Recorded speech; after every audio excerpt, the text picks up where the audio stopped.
Good morning, everyone. It is 7 o'clock. Welcome to join us on The Breakfast Show on Sky News. Live this morning in St Michael's on Wyre for a special programme.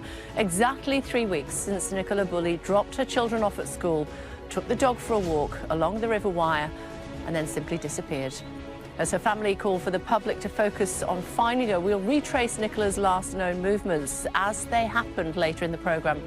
And the mounting criticism of Lancashire police after it revealed personal information about Nicola's struggle with alcohol and the menopause. Now the Home Secretary has weighed in. It's Friday, the 17th of February. 3 weeks and still no answers. Nicola Bulley's family call for an end to speculation and rumours and plea for help to find her. The Home Secretary demands an explanation from Lancashire Police after it revealed personal details about Nicola's struggle with alcohol and the menopause. The force refers itself to the police watchdog over contact its officers had with the mum of two before she disappeared. We'll retrace Nicola's steps this morning as they happened on Friday 3 weeks ago. Also coming up, nurses escalate their industrial action, announcing a fresh 48-hour strike. The Royal College of Nursing warns no services will be exempt. Rishi Sunak visits Northern Ireland amid growing speculation. A new deal on post-Brexit trade arrangements is close. The first candidate's expected to formally enter the running to become Scotland's new First Minister as the SNP reveals how the race will unfold. And the Hollywood superstar Bruce Willis has been diagnosed with frontotemporal dementia.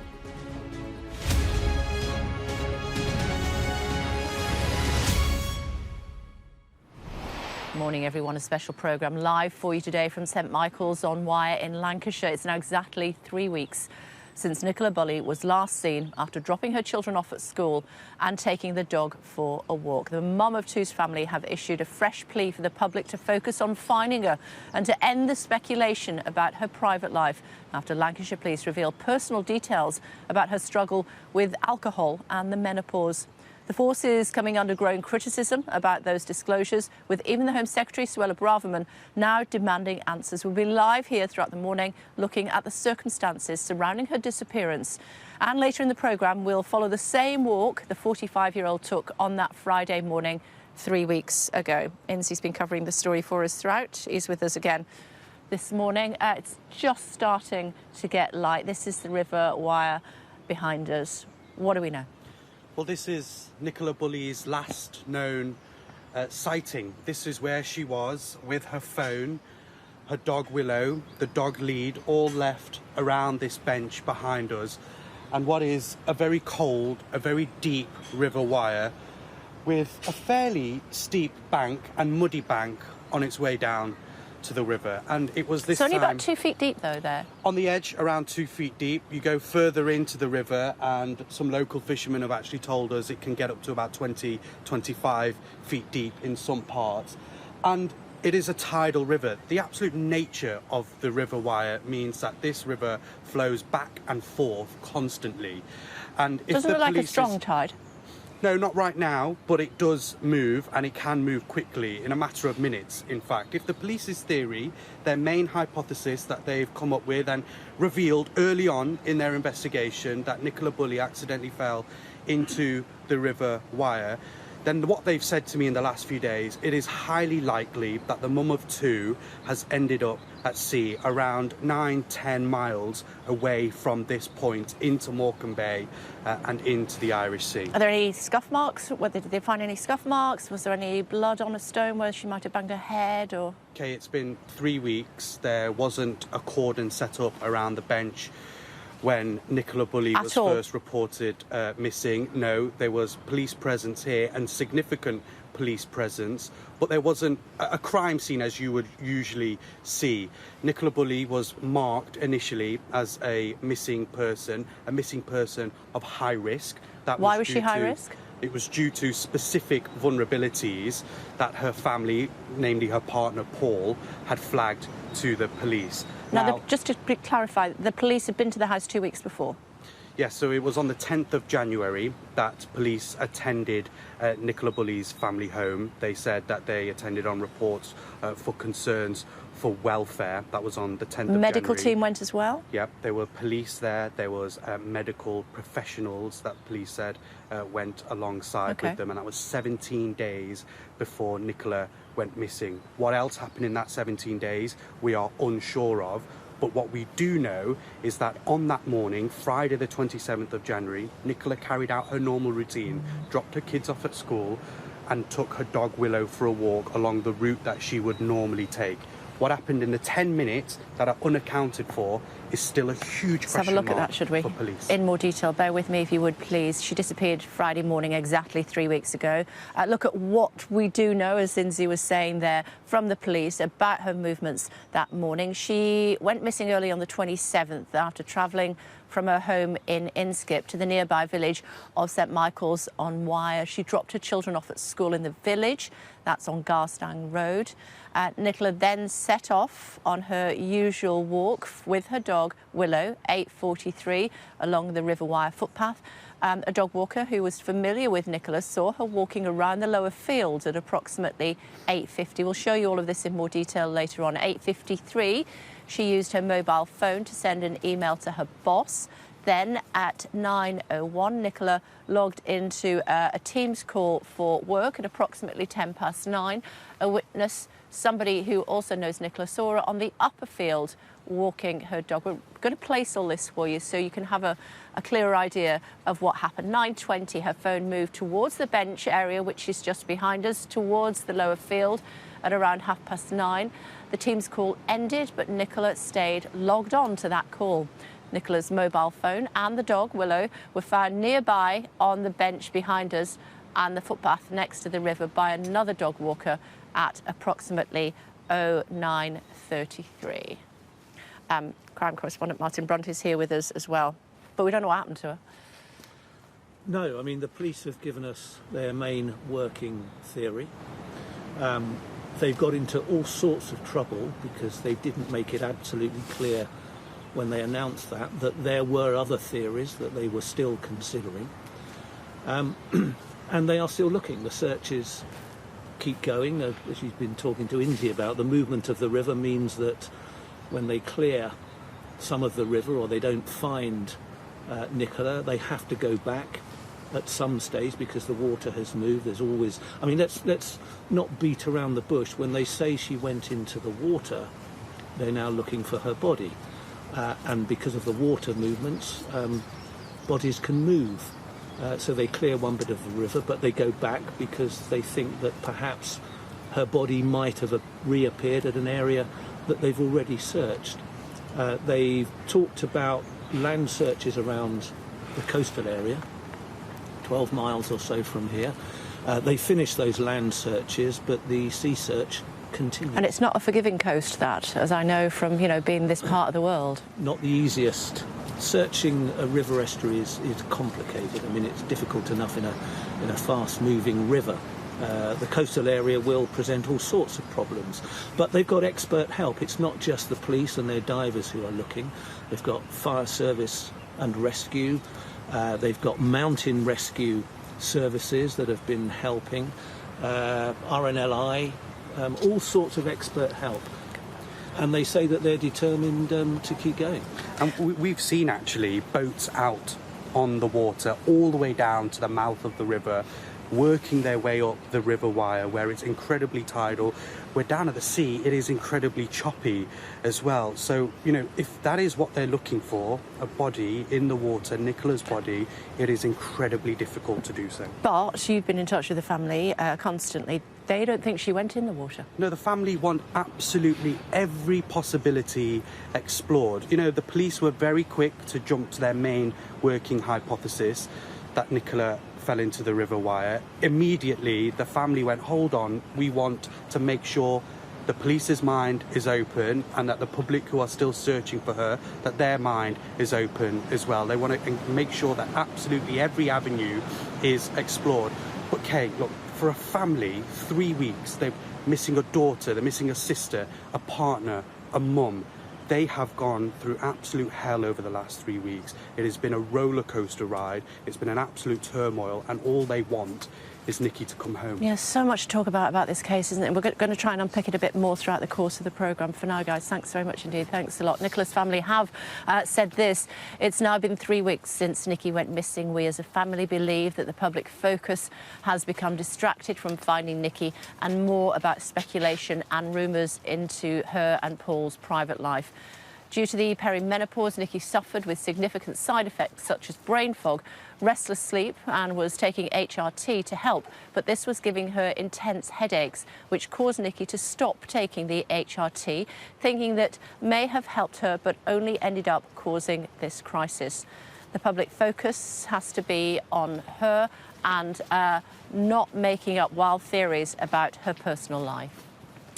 Joined this morning by Wyre Council leader Michael Vincent. Mr Vincent, thank you for taking the time to join us this morning.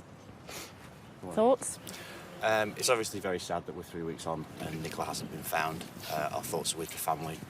It's been a very difficult time for them, more than anybody. It's been quite difficult for the people of St Michael's as well, obviously, with all the intrusion and visitors and all of the other horrific things that have been going on around the case. So it's been a very difficult 3 weeks for many reasons. Social media seems to have played quite a role in this case. Definitely, yes. You've spoken then about the police being criticised. This investigation has been conducted so far in the public eye. Everybody seems to have a theory on social media. Everybody seems to want to know all of the information. We learned yesterday, obviously, that the police share clearly more information with the family, but they're being criticised because they didn't then share more information with the public than they otherwise normally would. So it's been quite unprecedented, I think, in terms of the interest in it. I mean, we're here at the scene of a missing person 3 weeks on from the day, so I've never known anything like it. There's been a lot of criticism for the police. Yeah. Where are you with that? I think that there are lessons to be learned, but I think that they've done their best in very difficult circumstances. Would you be content with that sort of information about one of your loved ones being out in the public arena? I wouldn't like it, but as we already know from the statement they put out yesterday, that was put out there with the knowledge of Nicola's family because other people were seeking to make that information public. That wasn't the police's decision. Their hand was forced. Should they have done it? Again, with the benefit of hindsight, that should be looked into for future cases. But I think they have done their best in very difficult circumstances. But if it was important to the case, should we not have known about it earlier? Perhaps, and that's something that perhaps has fueled some of the online speculation and some of the interest in the story. But again, I think that the police have done what they could in difficult circumstances. How surprised were you that they didn't cordon off this area as a crime scene, potential crime scene? Quite, but it's quite difficult to cordon off, I suppose. Being a public footpath and being people coming and going in the time between. Put a bit of tape around it. Perhaps, yes. Again, that's something for them to look into to learn some lessons from that. How is this community going to start to rebuild from what's happening? Well, the community has stayed very strong. It's a very small place. Less than 1,000 people. Yeah, indeed. And they've rallied round. They've been incredibly strong for the family, for the children of the village. They've carried on looking for Nicola in the right way. They've carried on trying to raise awareness, stood on the highway and sort of held pictures of her to try and raise the memories of people who perhaps have driven past on that day. So the community has stayed strong. Obviously, finding Nicola would be welcome and help them to move on from this incident. But I think that the community has proven itself to be a very strong community. As you know, Sky News has been covering this story throughout. We decided to come up today to really focus on what may have happened. And when you come and have a look at this, obviously I've been talking about it for a long time, it looks pretty innocuous. Yes, it does. When the police first contacted the council about it, they did make clear, though, that while the river looks very calm on the surface, it is quite strong tidal current underneath, so it does look innocuous. The river does look very calm and very peaceful, but that's quite deceiving. And what other involvement have the council had with the police? How have you been able to help them? We've tried to just raise awareness and try and get the message out to people not to come to St Michael's. The local councillors have described how busy this area has been at the weekend. There's been Lake Windermere on a busy summer's day, hundreds of people.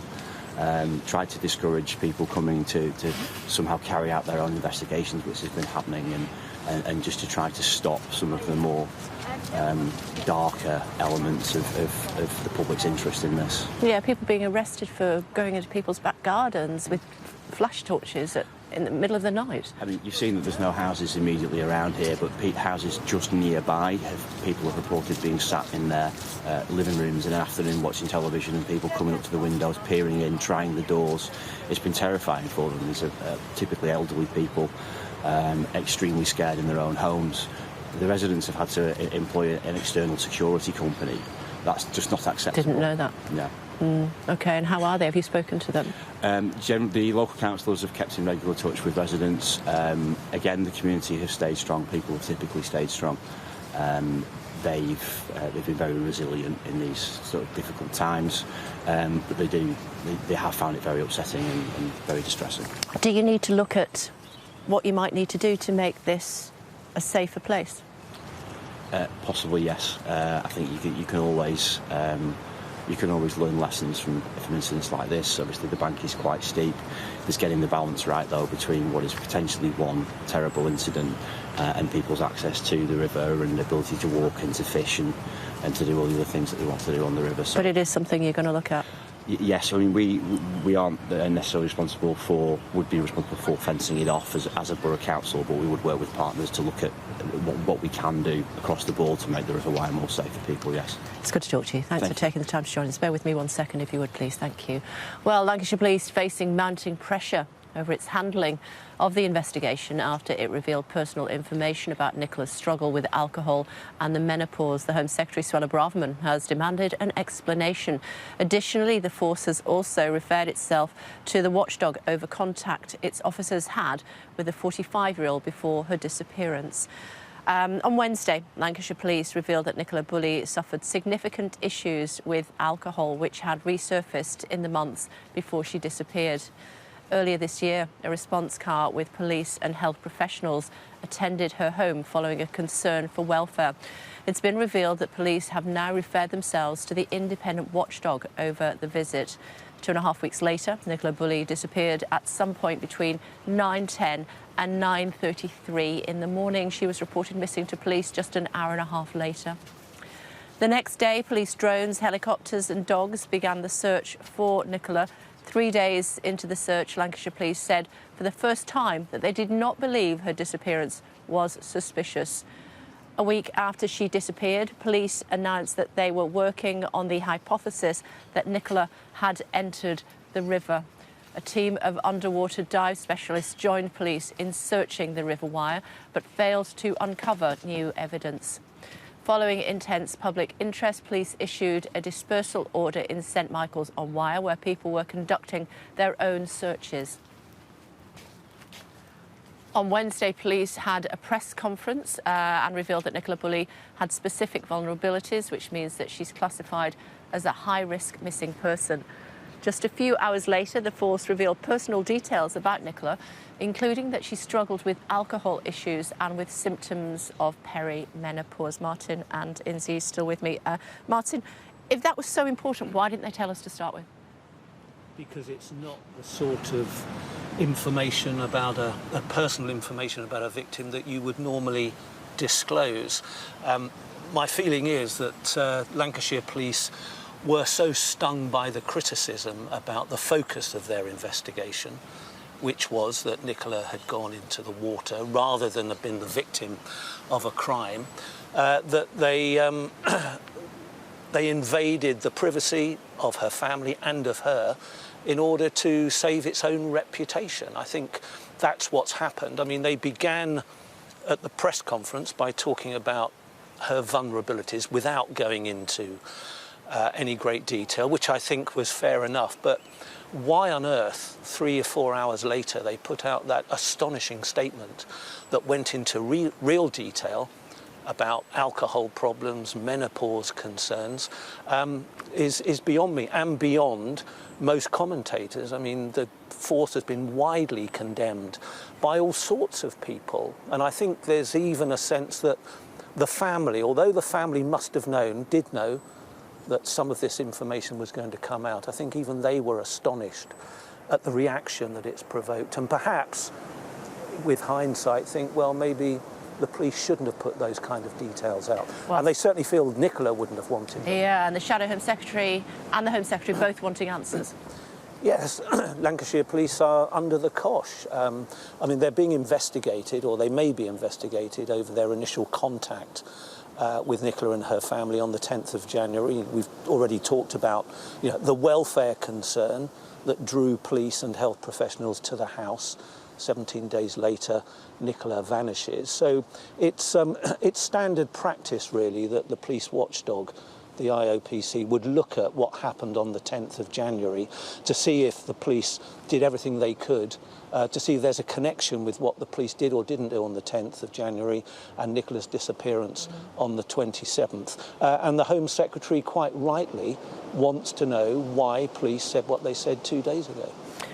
Interesting to hear from the council leader saying we need to look at this, whether it's safe or not, and they're definitely going to investigate it. Yeah, well, I think that is something. You know, working on the police's main hypothesis that, you know, this is the area that Nicola ended up in the water, then clearly it is something that they're going to have to look at. This path, you know, we have seen dog walkers by the dozens and dozens over the last 3 weeks. It's heavily populated with dog walkers.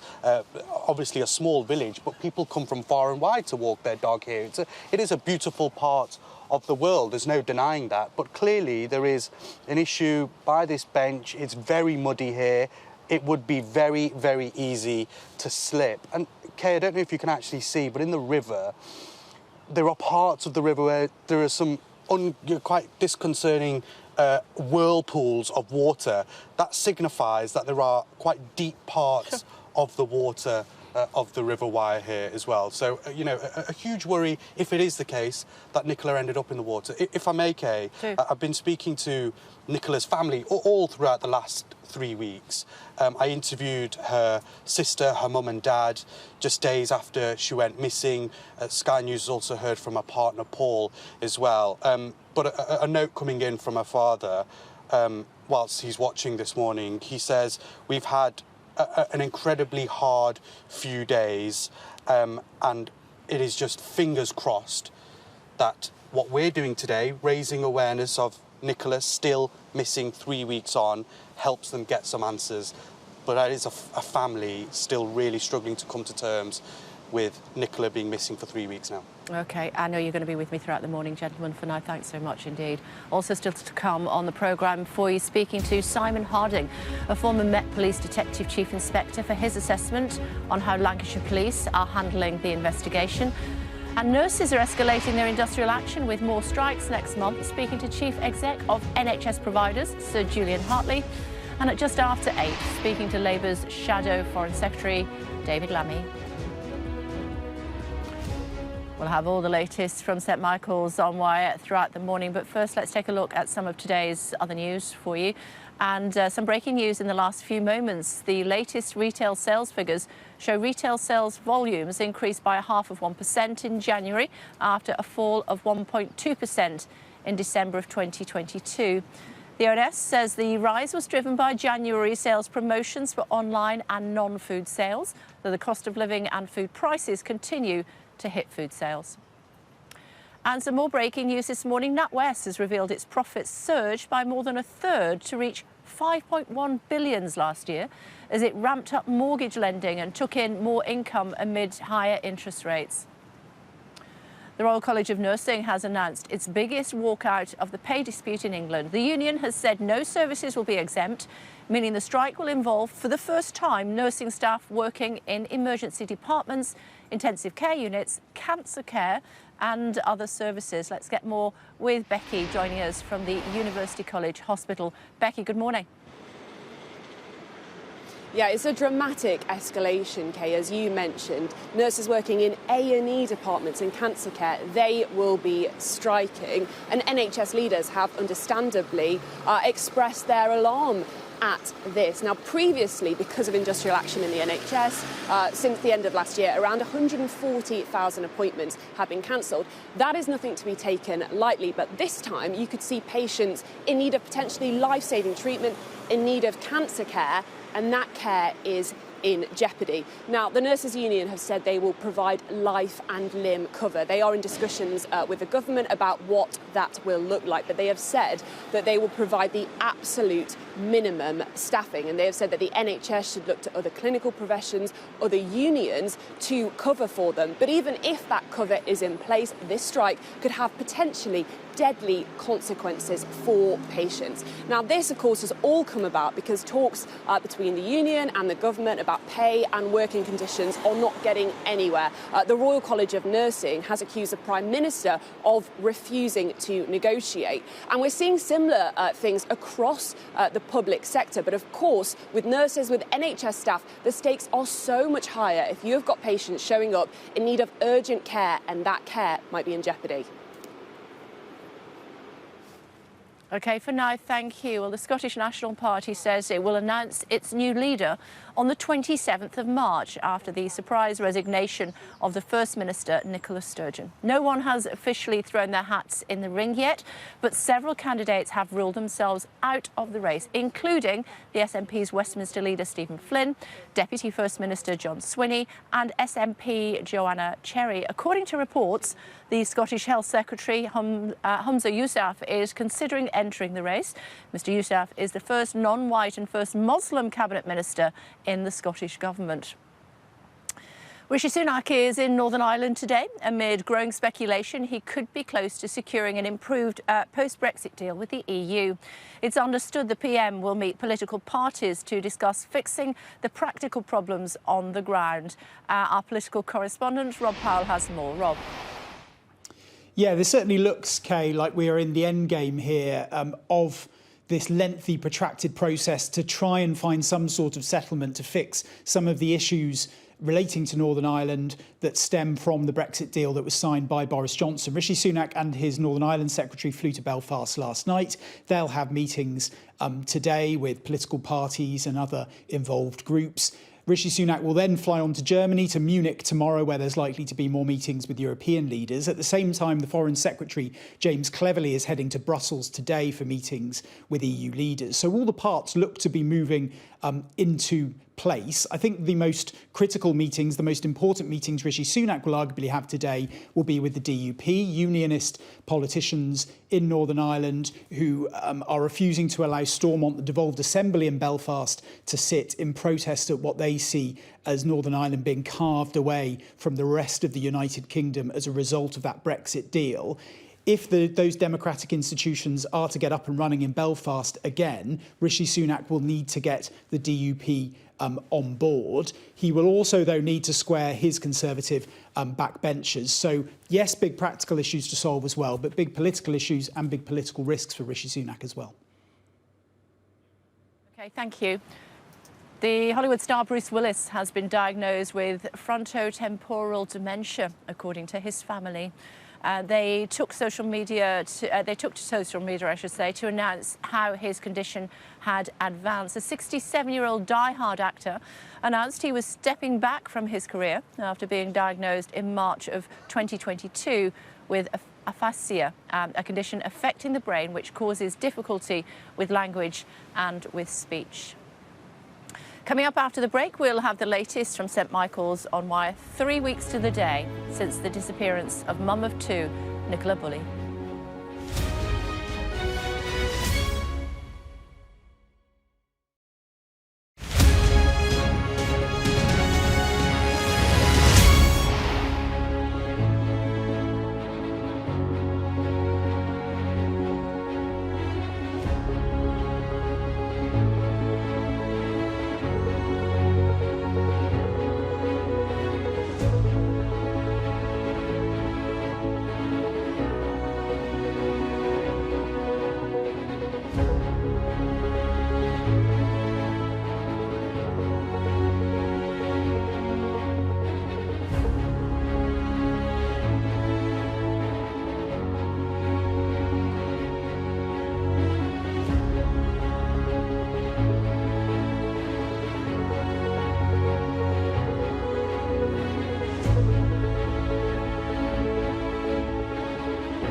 Hello again, everybody. Welcome back to St Michael's on Wyre. We're bringing you a special programme this morning, 3 weeks to the day since Nicola Bulley disappeared. Incy is with me, as you can see, bitterly cold this morning, as it was that day. It was really cold that Friday, the 27th of January. It was, a winter morning. It was muddy here, as it is quite often, actually. But this is a route, covered by many, many dog walkers, and it's a route that Nicola Bulley took pretty much almost every day. We saw some CCTV images from her front house. The Ring doorbell showed her leaving the house, putting the dog Willow, her daughters, into the car. She then set off around 10-minute journey from Inskip, dropped her kids off at school, and then went on her daily routine of taking Willow for a walk, and she would end up around here. That morning she was on a Teams call with her company that she works for as a mortgage advisor. And then what happened in a 10-minute window, an unaccounted 10-minute window, which police are still trying to get questions over, is the huge question right now, 3 weeks on. What happened to Nicola Bulley in that 10-minute window? Yeah, I know the family have been speaking to you this morning. I've also had the local council leader on the programme. He was saying they're going to look at here. I mean, it looks pretty innocuous, but once you get into that river, it is tidal, and it can be up to 20 feet deep in places. So he says we're going to look at what can be done to try and sort that out. It's an important point, that, as well, Kay, because, over the last 3 weeks, a lot of people said, oh, well, it doesn't really seem it's flowing fast, it looks quite calm, but actually it's a tidal river, so the nature of it means that it moves back and forth constantly, and police were adamant that, that is the case. If, say, Nicola went into that river, as their working hypothesis is, she will have moved significantly in 21 days, and potentially, well, highly likely, police actually say, is that she will have ended out at sea. When you just go round the bend here, the meander of the River Wyre here, you get to a weir. The weir then picks up a lot of stream, and you see the water starts moving pretty quickly. And then when we've gone, further down the river, as it gets wider and wider, you see it moving really quickly. In some parts, the water going upstream, in some parts going downstream, and you see big pieces of debris moving in that water as well. So the police have been scouring that water using water drones, using divers, specialist diving teams. They've used boats on the water as well, underwater cameras, to really get a sense if they can find any evidence in relating to Nicola going missing. Yeah, also hearing from the local councillor that local households have had to employ private security because people have been trying their doors, knocking on windows, and there's been an awful lot of interest in what is happening here. We've just had a statement from Lancashire's Police and Crime Commissioner, that is Andrew Snowden. He says, first and foremost, my thoughts remain with the family and friends of Nicola Bulley, and I'm thankful for all the efforts of the officers, staff and partners who continue to work tirelessly on the search for Nicola. The investigation into the disappearance of Nicola is under the direction and control of the Chief Constable. The unprecedented, we haven't heard from him, by the way, the unprecedented media and public interest in this case, whilst welcome for appeals for information, is challenging for the family and friends of Nicola and officers and police staff dealing with unsubstantiated rumours and speculation on a daily basis. I'd like to thank all members of the public who provided helpful information to Lancashire Police. The police are being as transparent as they can be on what is an incredibly sensitive and complex case that includes continued external support from the National Crime Agency and others as appropriate. Joining us now, former Met Police Detective Chief Inspector Simon Harding. Hello to you.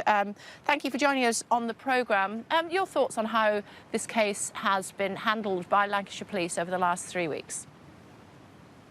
Well, I think it does sort of look at two avenues, really. One is the messaging, which has probably caused, I mean, what you could now call a bit of a circus, really, isn't it, around everybody turning up and speculation in some parts of the media and a lot of people on TikTok and all those various social media channels. But what you really want to see is that the investigation in the background is being conducted properly, and there is some doubt around that as well, unfortunately, simply because originally when the three hypothesis came out, that which is quite right from the Detective Superintendent Smith, that she could be either in the river, which is still true. She could still be in the river. That's, everyone should understand that. That's one of the hypotheses.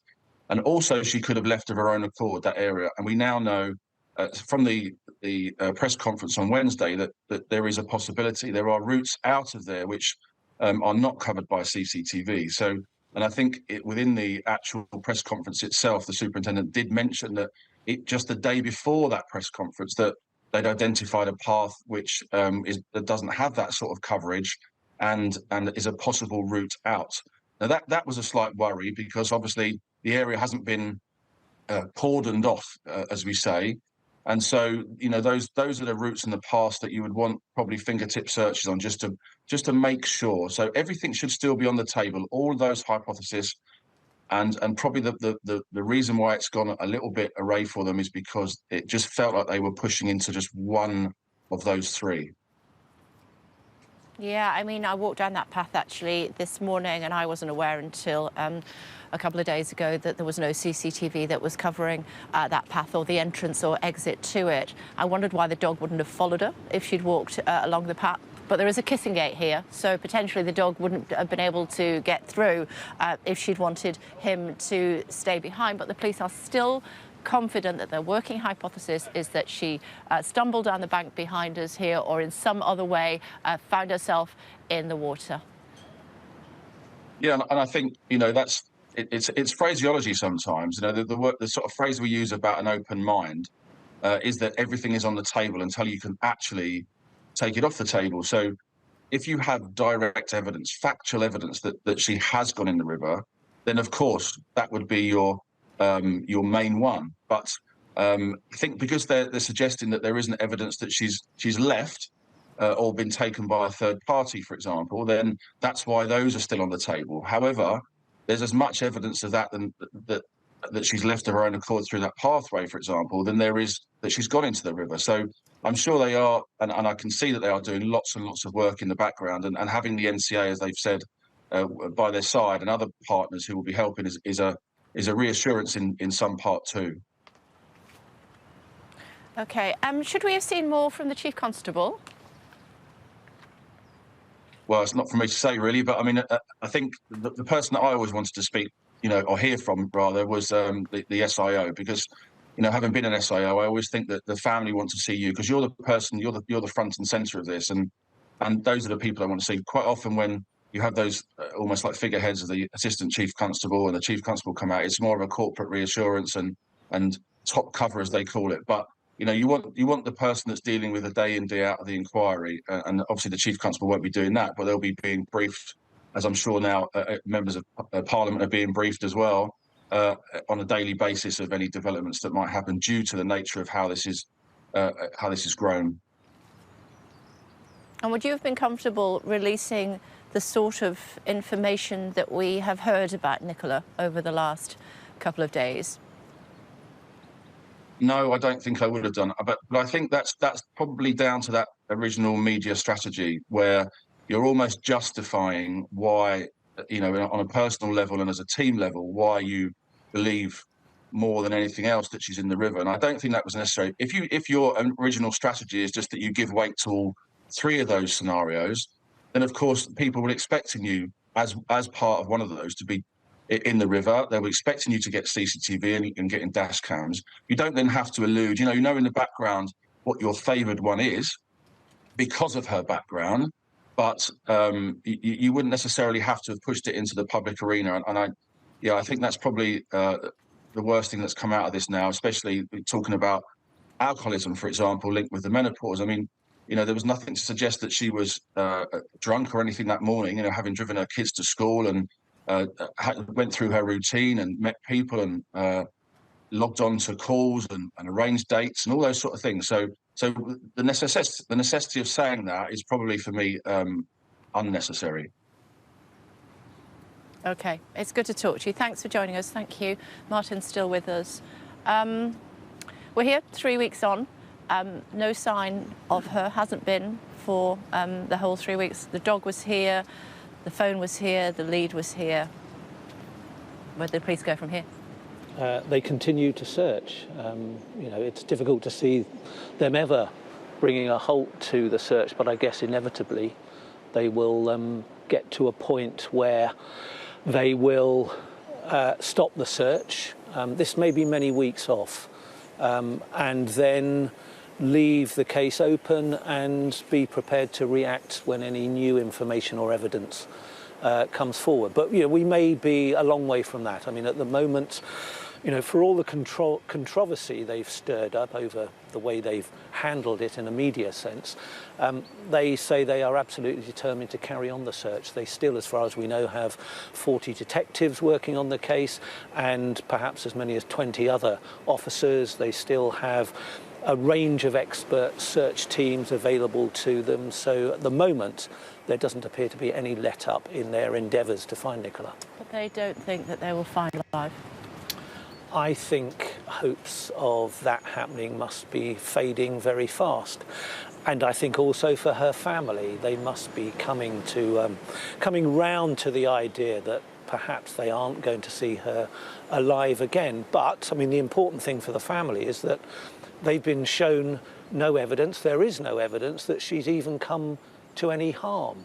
So they will, as we all would in those circumstances, cling to the hope, in the absence of any bad evidence, that she is, for whatever reason, somewhere alive. And there is that area that we will walk along later on that doesn't have CCTV coverage, so she could have moved away from the bank without being seen. In theory, yes, but as far as the police are concerned, they have no evidence, no information that she left the riverbank, which is why the very strong focus of their investigation is that she stayed within this area. And extrapolating from that, their theory is, again, not backed by any hard evidence, that she went into the water. And it's interesting the language the police have used. I'm not aware they've ever talked about an accident or her falling into the water. Given what they've already said now about the state of her mind, her personal issues, clearly their focus is on the idea that for some reason, tied up with perhaps her mental health issues, that Nicola perhaps decided to end her life. That's where the focus is. But again, there's no evidence of that. There is not. For now, Martin, thanks so much. Martin, again, going to be with us throughout the morning as we focus on this part of the River Wyre, where 3 weeks ago Nicola Bulley was last seen. She has not been seen since. In a statement, the family has said she had been struggling with symptoms of perimenopause, including brain fog and restless sleep. It's after criticism over the decision of Lancashire Police to disclose very personal information. Ashna has been looking at the impact the menopause can have. Like millions of women, Nicola Bulley had been coping with the adverse effects of the perimenopause. Details shared by her family remind us all of the physical and mental strain it can have, but also of the lack of awareness. For many people, it comes as a surprise and a shock because it can be very varied. But also we have a situation where for particularly some of our GPs, our practice nurses, unfortunately, they have never had formal education about menopause. The menopause happens when women's periods stop, usually between the ages of 45 to 55, but can start earlier. There are over 30 symptoms, including insomnia and night sweats, but these hormone changes can impact mental health too. For 1 in 4 women, the symptoms are debilitating. And for women with perimenopause, they can happen up to a year before the menstrual cycle stops. Nicola Bulley's family say that she had been struggling with the perimenopause and had started taking HRT to try and cope. But that in itself started causing some severe side effects. It's a reminder that whilst this is a widely available treatment that can be effective at relieving symptoms for some, for others, it can have a very different impact. The Women's and Equalities Committee has long argued that not enough is being done to protect menopausal women. We know that the menopause will affect different people in different ways. For some, it will be much more severe than others. And I think the real challenge around the menopause is that people are given adequate medical support and assistance from professionals. and not stigmatised. Solving those challenges means tackling that stigma. Famous faces have been campaigning for the cause for years. Until their voices are heard, for half the population, it may continue to feel like a silent struggle. Ashna Harinag, Sky News. Still to come, I'm going to be speaking to the chief of the NHS providers after the Royal College of Nursing announced a significant escalation in strike action. We're also going to have the very latest from here, St Michael's on Wyre, 3 weeks to the day since Nicola Bulley disappeared.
I'm Becky Johnson, a Sky News Midlands correspondent based here in Birmingham.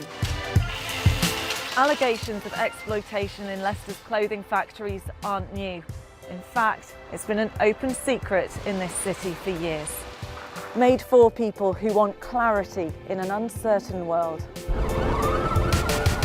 We're getting more and more stabbings, and essentially I think it's more and more younger children. Here in the diverse industrial heart of England, we hear from people who have real stories to tell. Parents are going to complain like this. These protests are being organised primarily by people who aren't parents at the school. We have to be prepared that patients will die from this illness. The River Severn is still rising, and people here in Ironbridge have been told it could go up by another metre. We aim to be the best and most trusted place for news.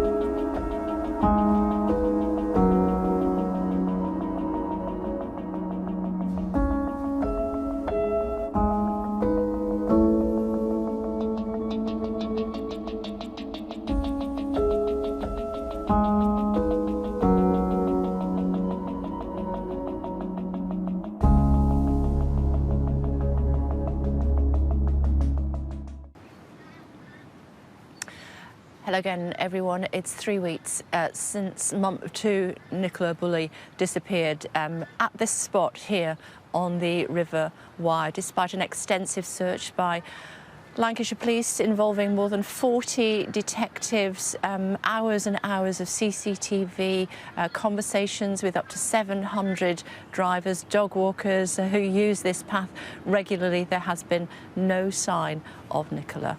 We'll have continuing coverage throughout the morning, and we will retrace the steps and the walk that she took from the school car park where she dropped her two daughters off to the point where her phone was left on a bench, still connected to a call. What's happened to her? Nobody seems to know at this stage. Continuing coverage, as I said, here on Sky. Meantime, the Royal College of Nursing has announced its biggest walkout today. Nurses at half of hospitals, mental health and community services will take part in the 48-hour strike from the 1st to the 3rd of March. The union has said no services will be exempt, meaning that for the first time, the strike will involve nursing staff working in emergency departments, intensive care units, cancer care and other services. Joining us now is the Chief Exec of NHS Providers, Sir Julian Hartley. Hello to you, Sir Julian. Thank you for joining us. It's getting serious now. Yeah, it really is serious. Very, very worrying, obviously, in terms of the potential impact. The scale of this is more extensive, with 93 trusts involved. The duration, 48 hours, including overnight. And of course, as you have said, the fact that the derogations have changed, that's the exemption. So, you know, for example, ITU, obviously ITU is a key area in any major hospital. It's all about not just major trauma, but of course, very important operations, cardiac care, neurosurgery, cancer surgery, and of course, emergency departments and cancer care as well. So although the RCN have said they plan to work at a national level to make sure that there is life-preserving care, trust leaders I know are extremely concerned and worried about the potential impact for patients on this next round of action. And it's not just that it's 48 hours, it's 48 hours continuously. What we saw previously was nurses going on strike for 12 hours and then coming back to work. How concerned are you that you are going to be able to cope? Well, there'll be a huge amount of planning now will kick in.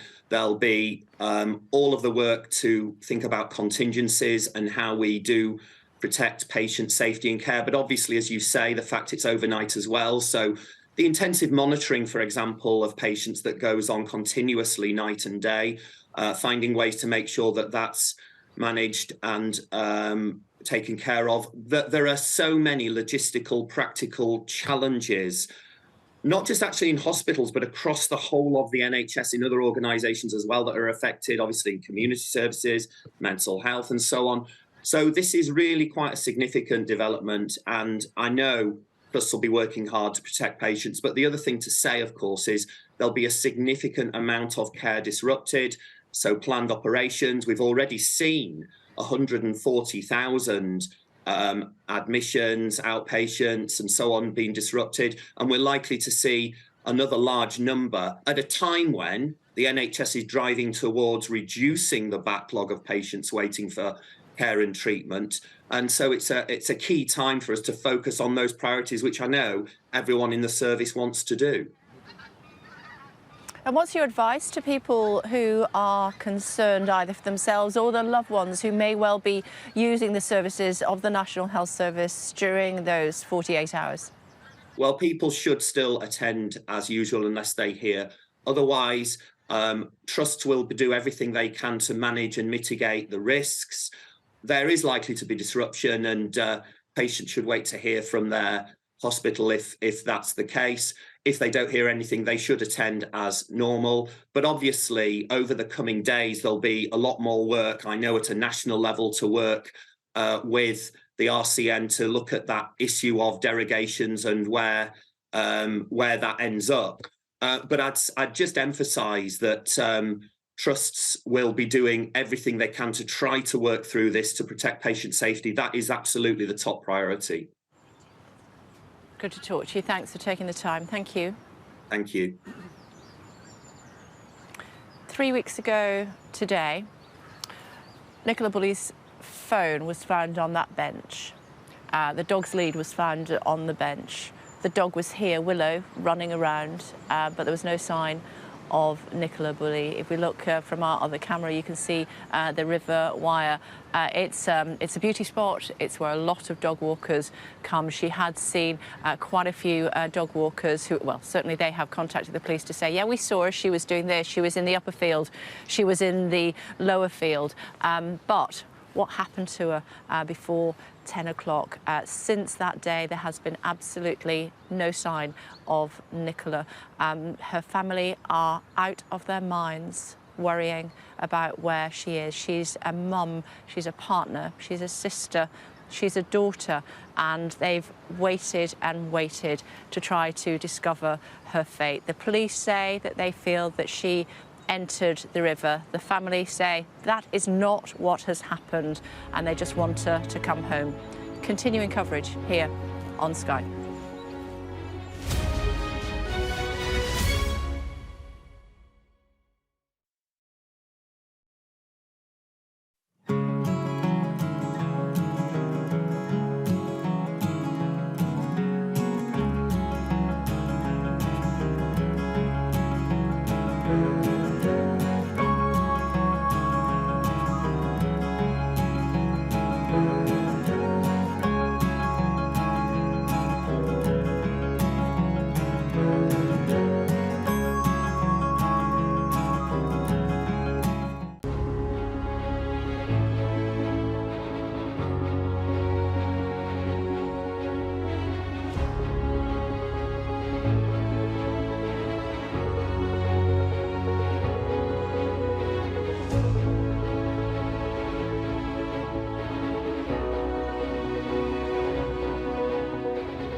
Good morning, everyone. It is 8 o'clock. We're live this morning in St Michael's on Wyre for a special programme. Exactly 3 weeks since Nicola Bulley dropped her children off at school, took the dog for a walk along the River Wyre behind me, and then simply vanished. As her family call for the public to focus on finding her, we'll retrace Nicola's last known movements as they happened later this hour. And the mounting criticism for Lancashire police after it revealed personal information about Nicola's struggle with alcohol and the menopause. Now the Home Secretary has weighed in. It's Friday, the 17th of February. 3 weeks and still no answers. Nicola Bulley's family call for an end to speculation and rumours and plea for help to find her. The Home Secretary demands an explanation from Lancashire Police after it revealed personal details about Nicola's struggle with alcohol and the menopause. The force refers itself to the police watchdog over contact its officers had with the mum of two before she disappeared. We'll retrace Nicola's steps this morning as they happened on Friday, 3 weeks ago. Also coming up, nurses escalate their industrial action, announcing a fresh 48-hour strike. The Royal College of Nursing says no area will be exempt. Deal or no deal, the Prime Minister is in Northern Ireland amid growing speculation that a breakthrough on post-Brexit trading arrangements is imminent. The first candidates expected to formally enter the running to become Scotland's new First Minister, as the SNP reveals how the race will unfold. And the Hollywood superstar Bruce Willis has been diagnosed with frontotemporal dementia.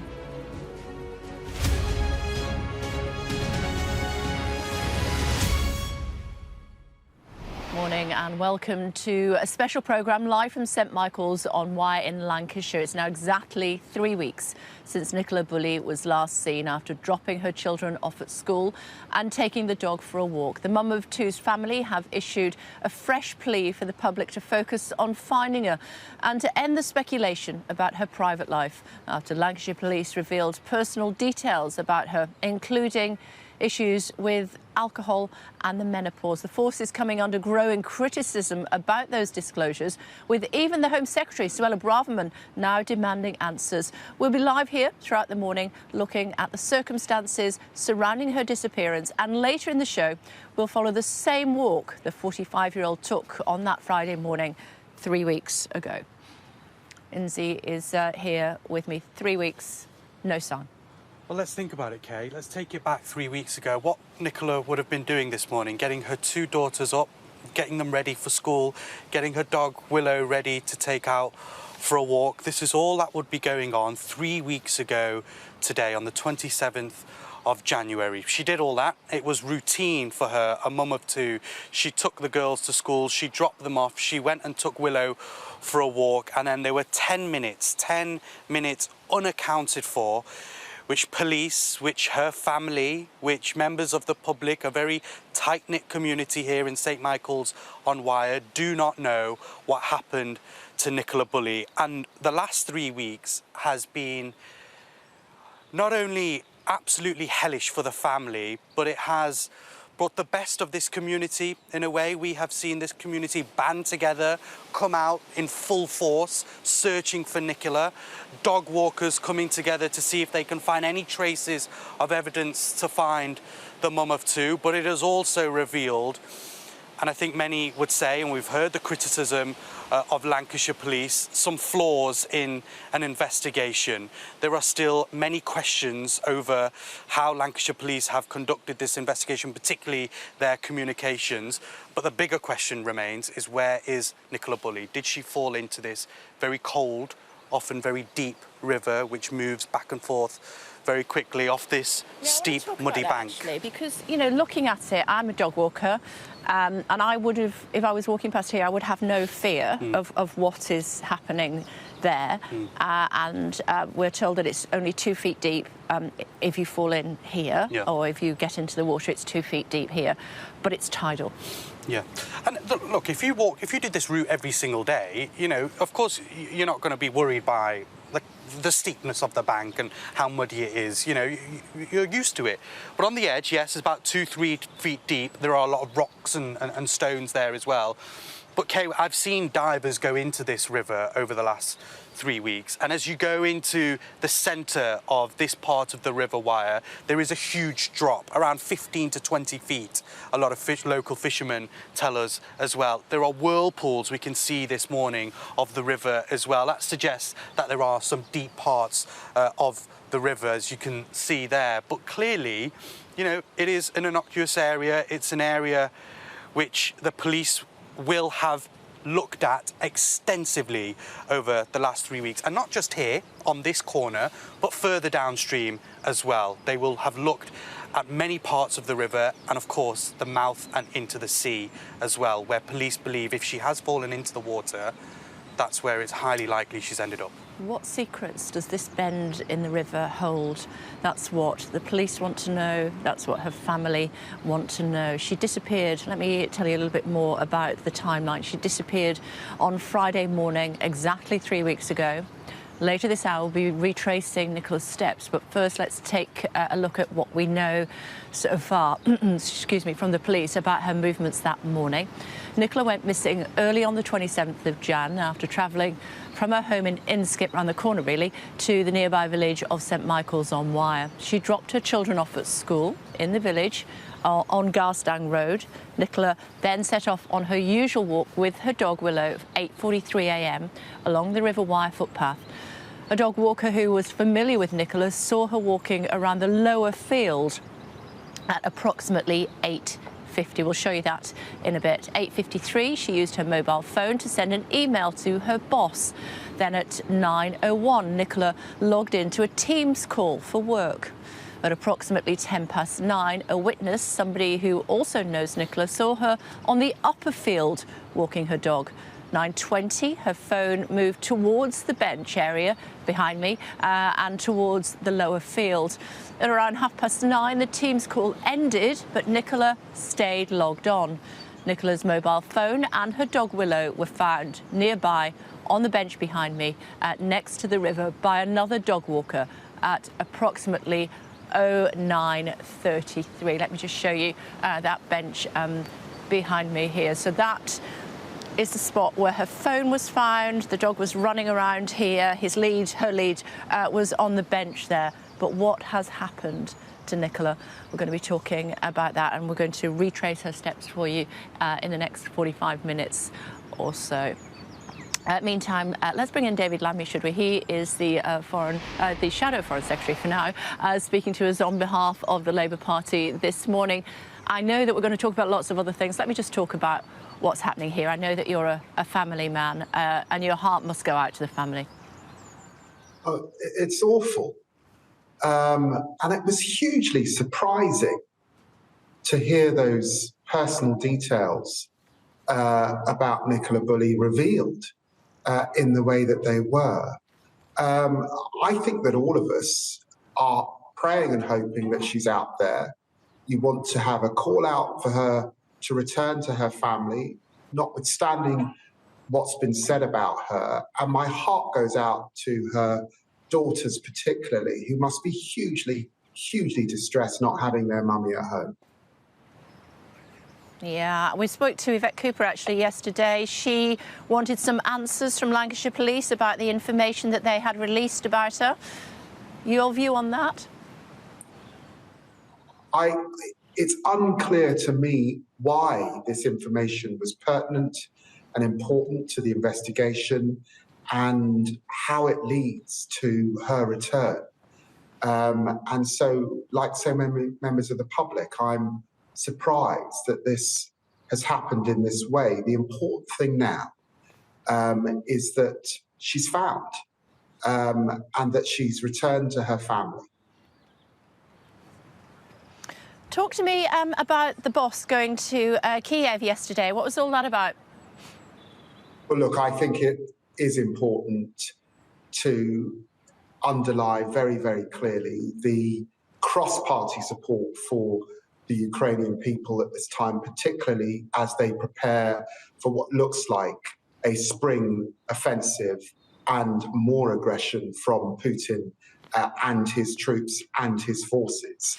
Here in the United Kingdom, the Labour Party, the Conservatives, all of the opposition have stood shoulder to shoulder with the people of Ukraine to support them militarily, politically, diplomatically, and economically at this very, very difficult time. And I'm here in Munich as the global community gathers. And number one on the agenda is to ensure that the Ukrainians prevail and that we assist them in that effort. But isn't that the Prime Minister's job rather than the Leader of the Opposition? Oh, look, I mean, just as it was right for Keir Starmer to go to Northern Ireland a few weeks ago, to be in Davos a few weeks ago, of course it's right that in the biggest foreign policy challenge of our time, that he's meeting Zelensky for the second time and being absolutely clear that if there was to be a change of government, and we would expect the next election at some point next year, that support for Ukraine would continue. And I'm pleased that Zelensky indicated that he's very grateful for that. You bring up Northern Ireland, Shadow Foreign Secretary. Of course, that's where the Prime Minister is going to be today to try and sort out these challenges still surrounding Brexit. I hear that Labour say that they will be supporting the government. I wonder if there are any riders in relation to that. What is it that you're actually supporting them in? Okay, you will recall that the significant issue facing Rishi Sunak is in fact with his own backbenchers and the ERG particularly, who have found big issue with the European Court of Justice as the final court of dispute that would deal with the issues that might arise as a result of differences over those customs check. We have been very clear, and Keir set this out a few weeks ago when he was in Northern Ireland, that we will support the government to get this through, to take this off the table. And the reason we'll do that because we believe that it's in the interests of Northern Ireland, all communities in Northern Ireland, that they now have certainty in relation to these issues and that we can move forward. And so for that reason, if he needs the votes from Labour, we will support him.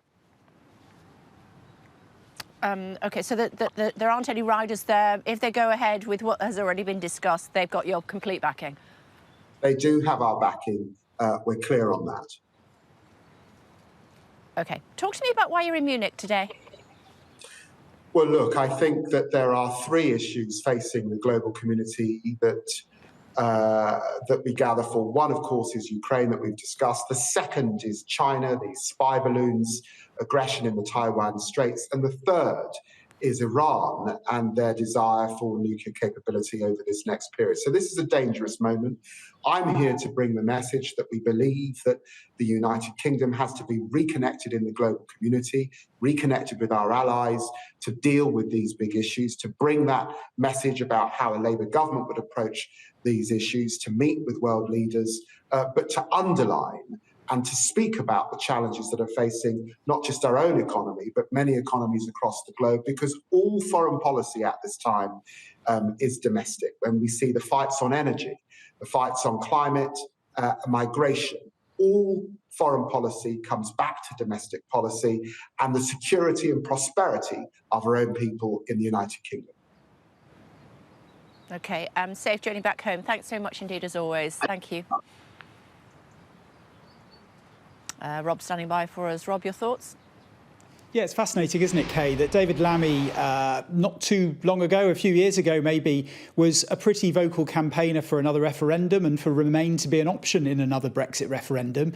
Now Labour essentially saying that they will back the government in any sort of deal that they strike with the EU to take that question and take that tension around Northern Ireland and Brexit off the table. So the opposition here won't be really providing the opposing voice. That will likely come from backbench Conservative MPs who are worried about the government doing too many compromises with the EU, especially over the role of European courts in Northern Ireland. And it will likely come as well from the DUP Northern Irish politicians who are concerned about the current Brexit deal and how they see it as carving out Northern Ireland from the rest of the United Kingdom. It's those two groups that Rishi Sunak will need to win over if there is a Brexit deal to be done in the coming days. Labour saying that essentially it will back the government to do a deal, whatever it puts on the table. OK, for now, thank you. Back here to Lancashire, my own home county, very much in the news over the last 3 weeks because of Nicola Bulley and the way that the police have been dealing with this investigation. Martin Brunt. Lots of controversy. As far as the investigation is going, Lancashire police may be doing a very, very thorough job. I mean, clearly they haven't found Nicola, but there's an awful lot of work going on. But it's really their media strategy that's come under fire. The revelation, for no obvious reason, about Nicola's personal problems, her health issues. I say no obvious reason, but I think the perception is, and a very wide perception, that the force 2 days ago seemed to be blaming her, victim blaming, to cover up their own shortfalls. They were stung by the criticism that they perhaps were too much focused on the idea that she'd gone into the river, which the family don't really accept, and wanted to in some way try and restore people's confidence in what they were doing. And, you know, perhaps it goes to the wider issue that we've been talking about for the last 2 years, about this growing lack of confidence and trust in British policing. You know, perhaps what's happening here is in some way indicative of the public losing trust in the way police do things. And it's become easier, perhaps, in that wider context, to doubt what the experts say and do. Just looking at a couple of dog walkers as we're standing here. It's nothing out of the normal, was it really? I mean, she dropped her kids off at school, and she'd come to do this walk that she'd probably done hundreds, if not thousands, of times before. Family are confident that she's still alive. The police are saying she went into the river, and they don't think she came out again. Interesting that the family said a few days ago that it wasn't her habit to walk near the river. And, you know, you have to sort of keep coming back to the idea that, and even the police admit this, there's no evidence really of anything that might explain what happened to her. And in the absence of anything that suggests she's even come to any harm, her family will, like all of us would, cling to the hope that there is perhaps a possibility, however vague, that she is still alive, she's somewhere, she might even be watching the news coverage. And part of the statement they said yesterday was, look, you know, don't be scared. You know, come back, come home, we're all waiting for you. They cling to that hope, and who wouldn't? Indeed. So let's bring in Parm Sandhu, former Met Police Chief Superintendent. Hello to you, thanks for joining us on the programme. Your thoughts on this case? Good morning. From what I can see, the police force itself have actually put a lot of resources, a lot of people into this investigation. You know, they've got drones, they've got underwater search teams, they've got a dedicated team of 40 or 50 officers who are looking at all the leads that the public bring them. And as Martin has just said, the only place that they have failed is in their communications, where they haven't communicated properly with either the public or the family. And making the revelations yesterday about deeply personal issues for Nicola, to, you know, making that public to everyone, I just can't see why they did that. And especially as I know that they didn't tell the search teams that, because that may have influenced how the search teams conducted their searches. So I can't see any reason why that was shared with members of the public. What about the comments that she was struggling with the menopause and with misuse of alcohol? Well, I don't see how that helps the investigation 3 weeks on or 20 days on, sharing that sort of information with members of the public, because, you know, going through menopause is a private matter. It's also, you know, very troubling for some women, and to have that shared with the public, because what I'm thinking is there's a family at the centre of this. There are 2 little girls and there's a family. These stories are always going to be there. They're going to grow up with these stories about their mother, you know, whether she's found or not. And there needs to be some sort of respect for that family, and there doesn't seem to be any. And as quite rightly said, trust and confidence in policing has deteriorated. And that's why people are questioning what the police are doing, what they have done, and the credibility of what they've done. And that's where it appears that the police in this case are almost justifying their actions or their inaction. And it just seems to be a very defensive sort of manoeuvre. And I really cannot see why they shared that information. And they've referred themselves to the investigation committee for the police now, haven't they? Not for that, but for an incident that happened a couple of weeks before Nicola disappeared, when they were called to her property. Yes, that's right. So there was some action 10 days or about 2.5 weeks before, I think it's on the 10th of January, where they actually attended the address and had a conversation with Nicola and with her partner. And as a result of it, where no one was arrested, no one was dealt with at the time, they have referred themselves for that investigation by the independent office. So we'll have to wait and see what happens with that referral. OK, thank you for talking to us this morning. Thank you. We have heard from Nicola's family. They've said it's now been 3 weeks since Nikki went missing. We as a family believe that the public focus has become distracted from finding Nikki and more about speculation and rumours into her and Paul's private life. Due to the perimenopause, Nikki suffered with significant side effects such as brain fog, restless sleep, and was taking HRT to help, but this was giving her intense headaches, which caused Nikki to stop taking the HRT, thinking that may have helped her, but only ended up causing this crisis. The public focus has to be on finding her and not making up wild theories about her personal life. Well, coming up later this hour, we are going to retrace the steps of Nicola 3 weeks ago today, and so do stay tuned for more on that. First, let's look at some of today's other headlines for you, though. And latest figures show retail sales volumes increased by 0.5% in January after a fall of 1.2% in December. The ONS says the rise was driven by January sales promotions for online and non-food sales, so the cost of living and food prices continue to hit food sales.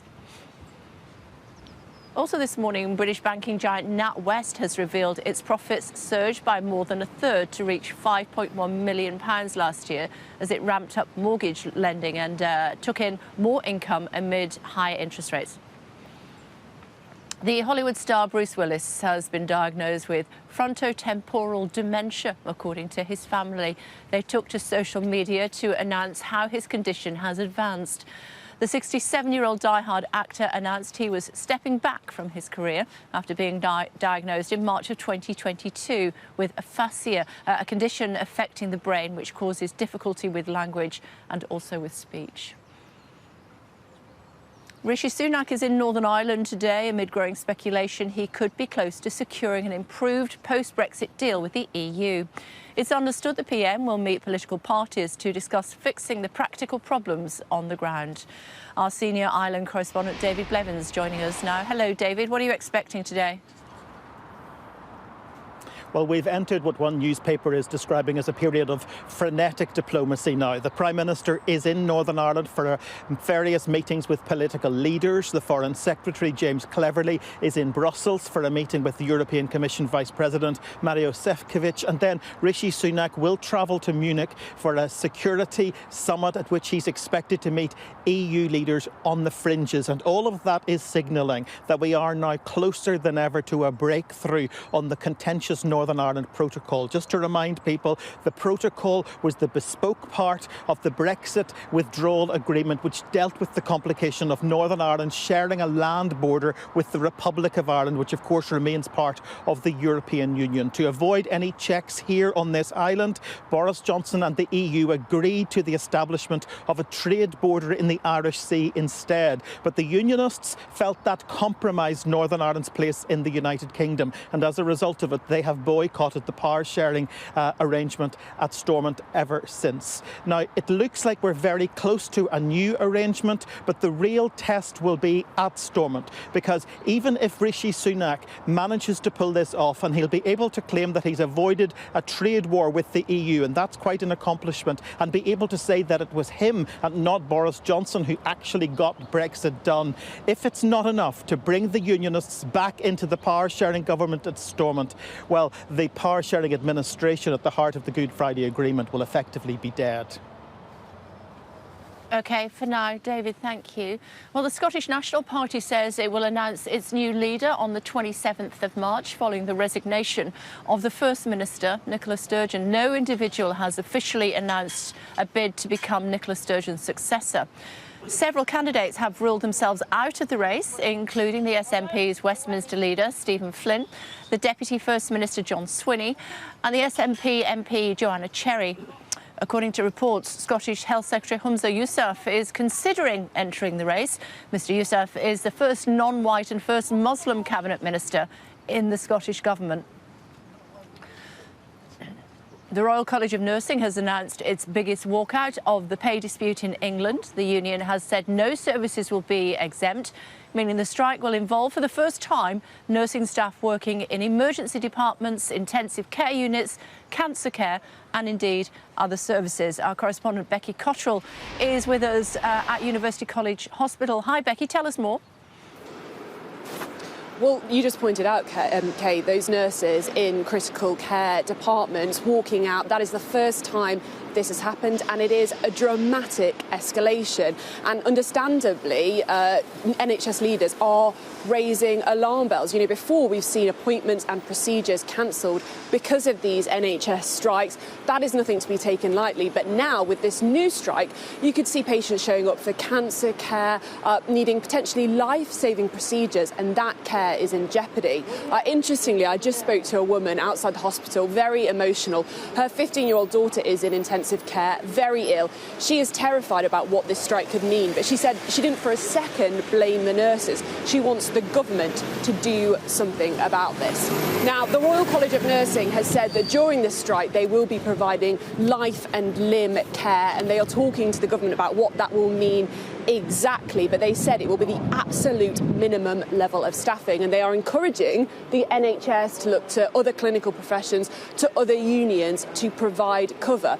But even if that cover is in place, there could still be serious, potentially deadly consequences for patients.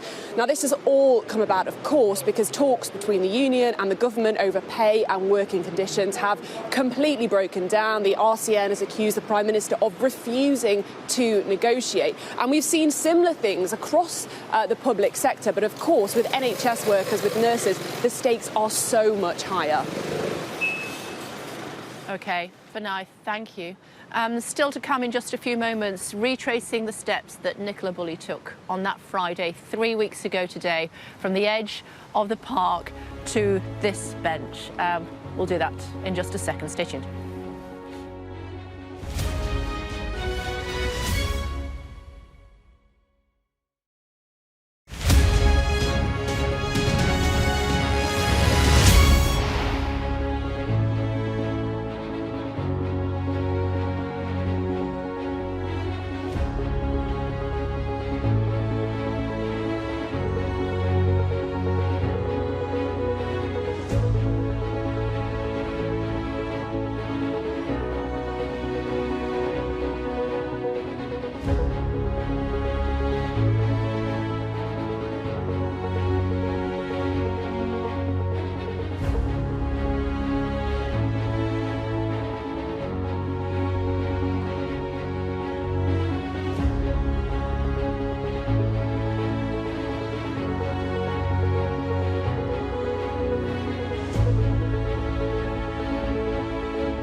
Well, again, welcome to St Michael's on Wyre.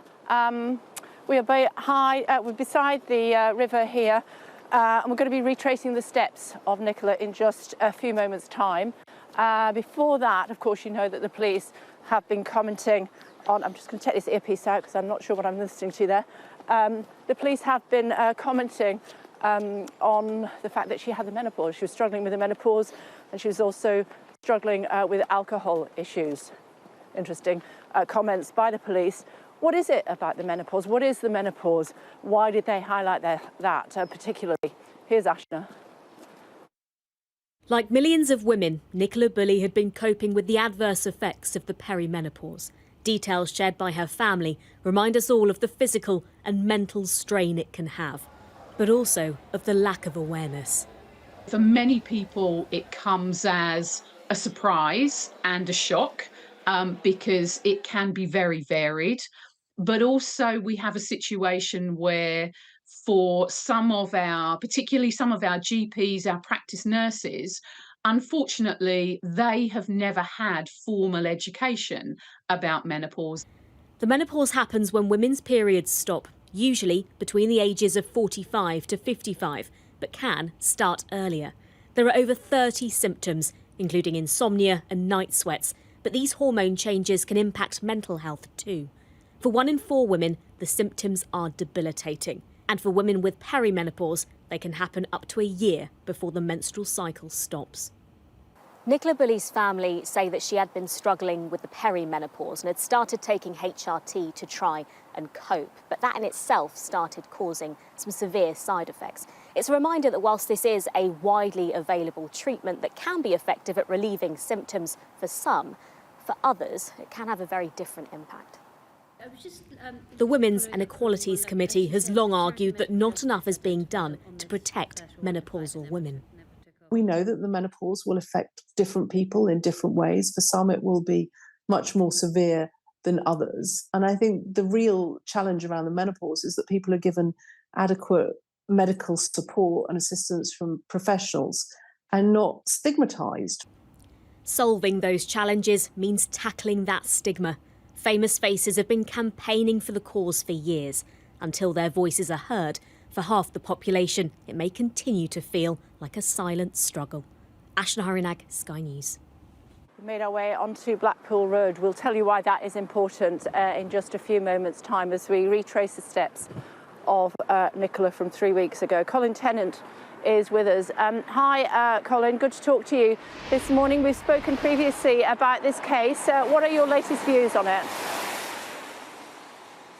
From a dog point of view, I still think they should ask the question to the owners whether the dog was a swimming dog or a non-swimming dog, because they say that the dog was dry, which indicates obviously it didn't go in the river, but if it was a swimming dog, a dog that swam, and she had fallen into the river, it's more likely that the dog would be wet and would have jumped into the river, not necessarily because the dog thought the lady was drowning, but just the excitement of what was happening, because the dog is used to water. I did contact Lancashire Police, but I've had no reply. It was interesting that the dog was on her own, forgive me, Willow, and I wondered if she, if Nicola had moved away from the river, whether the dog would have followed her. But there is a kissing gate that would have stopped the dog from doing that. Do you have any views on that? Well, it depends where the dog was found, because there was a very short time gap. If the dog was found away from the bench near the kissing gate, when the other dog walker saw the dog, that could indicate that the dog, that the lady had left the field, and that's why the dog was at that end. If the dog had seen the owner fall into the water, in my view, it would have stayed in that area. It wouldn't have wandered off in that short time frame. What could we glean at all from the dog's sort of behaviour? Can you tell from the, from the body language, if you will, of the dog? Yes, there's two things. The first is that, again, only the owners would know this. Has the dog behaviour since its owner has been missing. Has the dog been behaving normally or abnormally? That stress or anxiety could be seen by the owners, and that could be significant. But moreover, if the owners have or still do walk the dog in all the local areas, say within a mile, if Nicola was somehow in a location and she can't move from that location, any dog would scent within 50 or even 200 yards its owner down any pathway leading from that location, if you wish, going out in a web type. So if you walk the dog in every direction, you know yourself that when your dog sees one of your family, or more to the point, doesn't see them, and then he starts scenting them out, sniffing the air, the dog could, if the owner was within half a mile or a mile of that location, it would pick up the wind scent of its owner very, very quickly by walking in every direction on every public footpath, if the owner was in that location still. Yeah. Do you think this case will ever be solved? Well, it seems a mystery to Lancashire Police. I don't think they have the idea at the moment. That's why they're putting out hypotheticals. I personally think it will be solved, because all these things are generally solved. Although, having said that, thousands of people go missing each year and not all are found. It is just extremely strange by the circumstances. I think what makes this one more strange is the fact that the lady was on the phone in a work conference. And the time gap between that and the dog walker finding a dog was very, very narrow. That's what's unusual. Yeah. It's good to talk to you. Thanks so much indeed for joining us. Thank you. Inzi's with me. We're going to retrace the steps as best we can in the next minute or so. But this is a walk that probably took about 45 minutes, something like that. Yeah, roughly. Started around 8:40. Then the last kind of known whereabouts of Nicola was that phone, the dog Willow, and the lead, all by the bench where we were earlier on today, and that was found at around 9:30 by a lady who actually lives nearby. So you know, a usual walk though for Nicola, nothing out of the ordinary that was happening on that walk, of course, up until that 10-minute window, which police say that she's been completely unaccounted for. Yeah, okay. And as far as the police are concerned, they're no clearer now, really, as to what happened to her. From no evidence, no clues. A family still questioning what on earth has happened. Yes, a main working hypothesis, but police also stressing they're keeping an open mind. The big question is 3 weeks ago, when Nicola Bulley went missing, what happened in that 10-minute window? Yeah, so what we're going to do is we're going to start from the car park, which is where she came with the dog and the kids, dropped them off at school, and then we're going to walk along the road, just to give you an overview, walk along the road, walk down by the river, and then from there we are going to walk around the fields and try to get an idea of what might have happened. So that happened at exactly 8:40. Yep, 8:40 From right here, now. what happened? So Nicola came, parked up her car here. She dropped off her kids at school. She would have taken her dog Willow out of the car park, as she normally did, and walked her along this path next to the car park of the tennis club and the school, and I'm along happy for the you school to spin round if as you well. want to have a look rather than, yeah, there we go.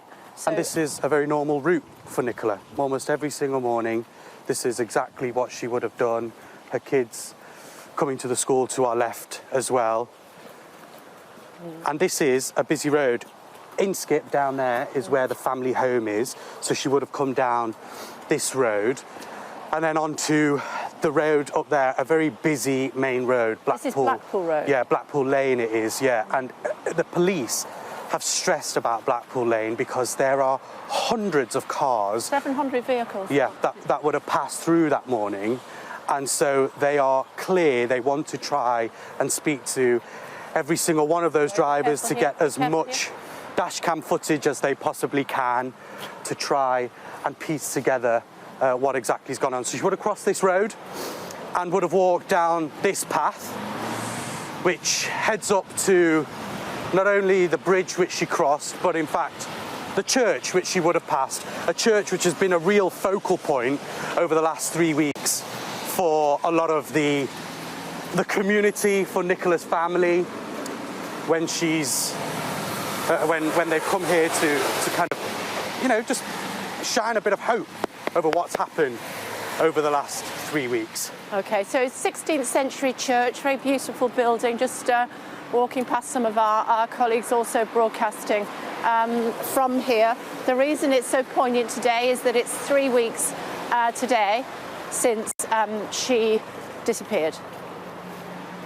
Yep, 3 weeks today. Beautiful church. Is what she was. Yeah, it's a really lovely church. I've been inside as well. It's really lovely. The vicar has spoken to us a couple of weeks ago, spoke of how this community is really in shock after what happened 3 weeks ago. And I actually met Nicola's sister inside this church just a couple of days ago. She was leaving a message on a tree that's inside there with the yellow love hearts, messages of hope for Nicola. And she would have come up here to this iron bridge, which again has been another real focal point of the last 3 weeks. Look at all these beautiful ribbons, daffodils that have been tied up with messages. Nicola's partner came down here leaving a message on one of them as well. And as we just go a bit forward, we get to the other side of the bridge and essentially the start of the path which is next to the river. This is the path that runs along the River Wyre, and it was 8:43 this time. This is when right she now, first 3 hit this. weeks ago, So, you know, quite a pace she was walking at, isn't it? Yeah, it was. Yeah, it was. We you know, walked down. She's got a dog with her. Probably the dog, you know, running a bit ahead of her. You're a dog walker yourself. First time we see the River Wyre there. Yeah, that's the river. You can see actually, you know, there is a bit of a flow to the river this morning. But, you know, this was all normal for Nicola. Yeah. You know, walking along this path, you know, the river to her right, the dog was scurrying off ahead of her. Dog off the lead by now. Yeah, that's, I mean, I'm not entirely sure whether the dog is still on the lead or off the lead, but certainly when she got to the fields a bit further up, the dog was definitely off the lead. But this is her normal walk, and this is, of course, this riverbank which has been scoured by police, not only in the water, by divers, by specialist teams, but on the banks as well by forensic police officers. They've really investigated and thoroughly checked the banks and the water bed. Gone down to the sea and back again on several occasions with the scuba team. Yeah, there has been, look, you know, there's no denying, Kay, there's been a lot of resource pumped into this investigation over the last 3 weeks. Yeah. There has been, you know, a really high-tech equipment used as well to try and see if they can locate Nicola. Of course, their working hypothesis is that she did end up in this river. You can just see as we go around here as well, Here, Kay. actually, yeah. This is the Wyre. Yeah. Now, what the police say is that it is very likely that if Nicola was in the water, the force of the river could have, the flow of the river could have sent her over that Wyre, and that's where you see the water picks up, the pace picks up, and she could have gone further downstream. Okay. But you know, this has also been a point where police have been launching their boats off here to try and get into some parts of the water, to get near to some of the deep parts where they can do some of their diving and see if they can get any evidence. So just to clarify what's going on here, we are trying to walk at a pace that she would have been walking at. This is exactly what would have happened 3 weeks ago. She's dropped the kids off at school. She's walked along the Blackpool Lane there and she's moved onto this path that will take her to her normal route where she walks the dog Willow. Yeah, and look at this, you know, posters everywhere now. Yeah. Nicola's face is plastered over this village. Yeah. We saw this morning driving in, you know, even miles out, missing posters, someone with some evidence who may have been driving that Friday morning. Do you know where Nicola is? Did you see anything? Did you see her entering the path? Did you see her leaving the path? Was that a possibility? Yeah. But now we're just walking into a path which basically takes us to where we've been broadcasting from this morning. Yeah, and the next juncture of where people last saw her. Yes, exactly. You know, we've seen already a number of dog walkers this morning. It is a busy dog walking area. Plenty of dog walkers almost every morning. I've been told, okay, that Friday morning, the 27th of January... Very cold. It was very cold, yeah. It was really cold. And slippy. Slippy because of the mud. And the ice. Yeah, and the ice. And there weren't as many dog walkers as there usually would have been that morning. I mean, if there were more, maybe we'd have more answers by now. You know, it's a minute thing that the weather wasn't the greatest. It could have seen more people out on the footpaths walking their dogs. But, you know, we're heading to the fields now where Nicola was sighted. And there's a lower field and an upper field, yeah? Yeah, so there's a lower field to our left as we get through this kissing gate. And this gate, actually, I think we have to mention because it will play an important role in when we talk a bit about what happened later on. We just get through it. Yeah, so this is what, I mean, this is basically what we call a kissing gate, isn't it? So this could have been, the dog was stuck this side, so it couldn't come if she went back this way. And that, let's come. The area that we just walked along, that is where there's no CCTV. No. We go down this way? Yes, so Nicola would have come through the gate and she would have walked onto what is now the lower field. Just a big open space. I can imagine, it's not been confirmed, but I can imagine police are suggesting that Nicola would have taken Willow off the lead here. Yeah, of course. And let her roam about. Yeah. You're a dog walker, you know, that's what would And then he'd have been off, happen. she'd have been off, I keep saying here. And we're going to get to the spot now where she was spotted by another dog walker. Yeah, that happened in a couple of minutes' time. So that was around 8:50. So we'll get to that shortly. So because what she would have done is, and I've spoken to dog walkers over the last 3 weeks I've been here, this is a normal route for all the locals, people who knew Nicola. Nicola herself, you can see actually, see the path there? Worn path, yeah. You know, it's a worn path. People do this on the regular. And this is where she would have brought Willow as normal that morning. So what's striking me at the moment is that she had quite a lick on. So, you know, she wasn't sauntering. She wasn't like, alone with her thoughts. She was properly moving. Yeah, but I think there is also, given everything that's come out over the last few days, Kay, her family and her friends, and I think people in general who are watching this will be thinking, what were Nicola's thoughts that Friday morning? How was she feeling? What was going through her mind? We know she was on a meeting call. We know she texted a friend, all that kind of stuff. But what was going through that mum of two's mind, particularly when just over 2 weeks before that morning, she had a visit from police because of concerns for welfare? Yeah, It's we a big know that a question. medical team went to the home on the 17th of January, and they haven't told us anything more than that, but we do know that the police have referred themselves to the complaints committee as a direct result of that moment. And if we just pause here, because before we get to the upper field, it was around this time, roughly, about 8:50, that Nicola was then spotted by another dog walker. Yeah. Someone who knew her, walking around the lower field with their dog as well. The two dogs actually interacted before the other dog walker went off and took the river path, which we've just come down, and Nicola then carried on with her dog Willow. And we wanted to do this retracing of her steps today to illustrate to people at home, you know, what had happened. There's so much intense interest on what has happened. She's the front page picture on all the papers, seemingly every day. And yet it's difficult to place things together until you sort of do this sort of walk, I suppose. Especially when you're in such a rural area. This is such a quaint village. Beautiful. A rural, quaint village in a rural part of Lancashire. You know, it's hard to picture exactly what went on. And we've seen Nicola's face. You know, but what is the story behind Nicola Bulley? What happened to her in that 10-minute window? And that's what, hopefully we can paint an image of what led up to that point. This is the upper field. Yes, so now we're heading into the upper field. This is So she obviously had an interaction with the dog walker in the lower field, and then she moved here to the upper field. It actually just goes up this bank here, and then we get into the upper field, and that's where and she had her Nicola mind usually walked. Yeah, she had her mind on work, because we know that in a minute or two she would have messaged her boss. Yeah, and I think that's a really important piece. A bit muddy here. Yeah. It's a really important thing to notice, actually, that, you know, Nicola... Woo, that was a steep Be careful. Nicola was, you know, thinking about work. You know, she was thinking about work. And the police have gathered that from the evidence of her phone, which was left on the bench, still unlocked. Yeah. You know, they will have forensically examined that.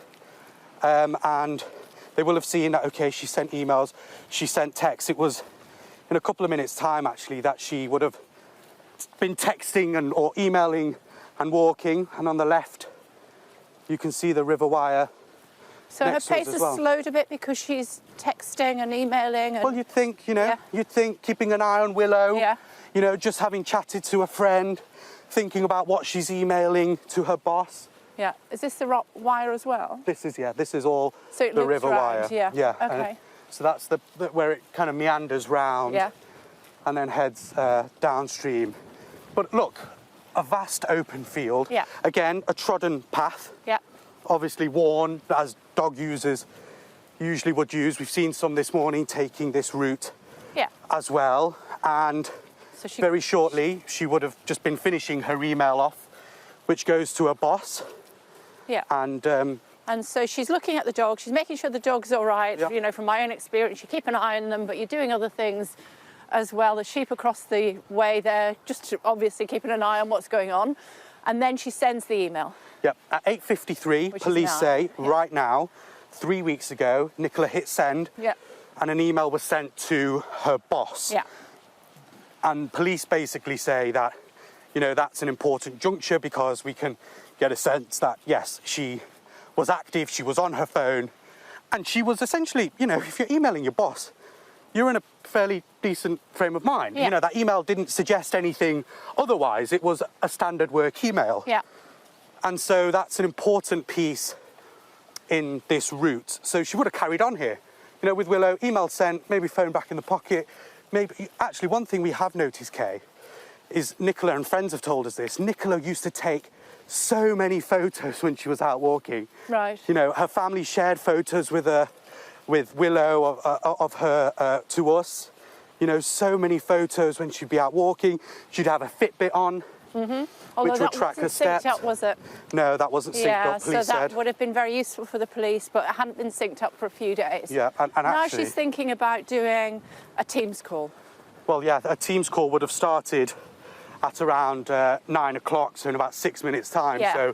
So she's thinking about it. It's a work Teams call, and she's thinking, OK, I need to go on that call for 9 o'clock. Yeah. Meantime, walking by the river with the dog, potentially taking photographs. I don't think she took any that day, did she? And bitterly cold as well. Remember, you know, Nicola was well kind of padded up with her clothing. She had a full-length black kind of padded jacket on. She had wellies on. She had socks, a hat, a scarf. And, you know, she was well wrapped up because it was bitterly cold that morning and muddy like it is right now. And, you know, we can see kind of holes and big kind of divots in the ground. But, again, she was used to all this. She did it almost every morning. She was used to it. There was nothing out of the ordinary for her whatsoever. The last images we've seen of her are getting in the car, aren't they? It's a bit windy, forgive me. Hopefully you can still hear us. Getting in the car with the kids. Yeah. And the dog. Yeah. And that was from the security at home. Yeah, it was from the front camera at home. And actually, you know, it was released, it was handed to us by some of Nicola's friends. You know, they were like, look, this is what she looked like on that morning. Grainy images, but we want to share these so people can jog their memories and get an understanding of where she was, what she was doing, what she looked like. And, you know, those were the last images we've seen of Nicola on that Friday morning, loading the car as she normally would and starting her journey to head to the school. Yeah. We know that the family are watching us this morning. Yeah. It's so difficult for them. Look, I mean, I've been in touch with this family for the last 3 weeks. I interviewed them, you know, her sister Louise, her father, Ernie, her mum, Dot. It was really, really tough because they were just clueless with, you know, no answers, no evidence, no idea where their sister, daughter, a mum, a partner has gone to. You know, I think the words that they used with me, Kay, was that feels like she's vanished into thin air.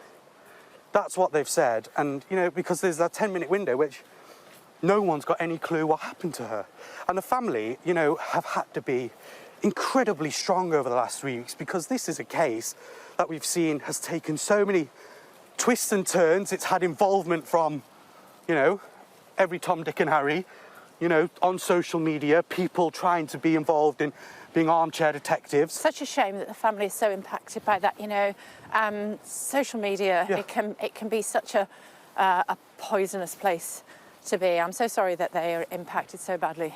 Yeah, I mean, it's, you know, and they have been wonderful with us as well, you know, giving us information about Nicola and telling us exactly, you know, what kind of a woman she really was. But look, here, we're heading now on the path which essentially leads towards the bench. So if we maybe slow down here a bit, maybe we've been walking slightly quicker. So she would have been looking at, you know, would have been doing things, what was yeah. the Teams call about? That starts in a couple of minutes, doesn't it? Yeah. What was it about? So this was a Teams call that she would have then logged on to, a work Teams call. The police have actually said that she wasn't speaking, she was just listening. And actually what they said is that while she was walking, she had her phone out in front of her, listening. That was apparently quite normal for Nicola to do. The call would have been on speaker, there would have been other people talking. Her camera was off? Her camera was off. Okay. And it was just logged on for her to listen, essentially, to what was going on in the call. And that's She a was really in finance, important. wasn't she? Yeah, she was a mortgage advisor. And her dad had actually told us just a few days before she went missing, you know, he was so chuffed because she just, you know, signed off a deal. She was incredibly happy, you know, she was in good spirits. And had anybody seen her here? Or there were the two sightings just the other... So just to show you the other side of the field just there, that she'd walked up and then walked round in a big loop, if you will. Yeah, so just up on this side, yeah. Someone actually did spot Nicola, a witness spotted Nicola with her dog Willow. They actually then, police spoke to that witness to get more information. They put out a picture of the witness.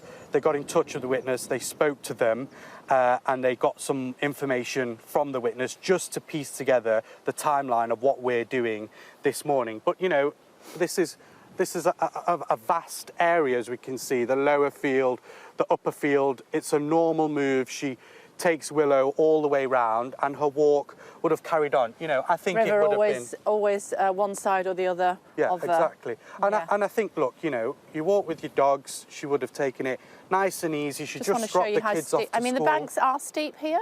It has to be said, and they would have been slippy. But, you know, you would have thought most people would be able to get out of that unless there was some way where they were injured and couldn't. Yeah, I mean, look, there are a whole different number of questions. If the police's main hypothesis is true, Kay, that Nicola ended up in the water, the big question is why and how did she essentially end up in the water? They're the two things that police will really be trying to answer, and that's why they've scoured this river endlessly to see if there's any evidence. Yeah, so if you're just tuning our way, we are retracing the steps of Nicola Bulley 3 weeks ago today. It's 9 o'clock, and she would have been on a Teams call about now. Yeah, it was about a minute's time or so. She logged into that Teams call. I imagine the meeting started at 9 o'clock. Nicola logged in about 1 minute past 9. Yeah. She would have held the phone out of her. Yeah. Yeah, she was just walking along this upper field here. Yeah. She would have held the phone out in front of her, police said, and that's where... Well, that's what you do, isn't it? When You've got it on speaker, you hold it out in front of you, and she wasn't talking, she wasn't on video, it was her just pace simply... would have been slower here because she was listening to what was being said. Yeah, and again, you know, as I mentioned, her dad said in relation to work, she was in good spirits. She just, as a mortgage advisor, had just got a deal through, so she was happy about that. And, you know, she sent an email to her boss that morning around 8 minutes prior to that.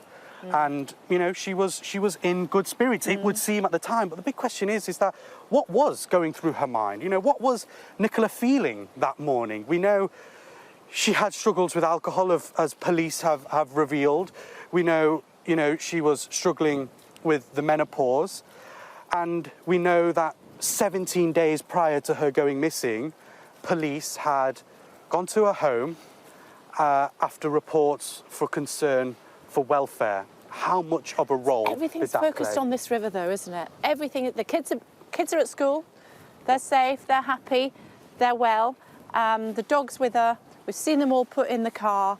But the police continue to focus on this river. Yeah, and it really has been the focal point of all of this, Kay. You know, from day one, you know, police had teams here searching around the riverbank, searching the area where she was last seen, and then every single day since, there's been so much focus. It actually turned probably around towards the end of week 2, we noticed that police had actually told us they were focusing their search downstream. So we're talking, you know, a good few miles downstream. Comes out near Morecambe. Morecambe Fleetwood, Bay, yeah, exactly. And actually, they were searching in the sea at one point. You know, there were boats out in the sea searching there and making their way upstream to just catch any evidence.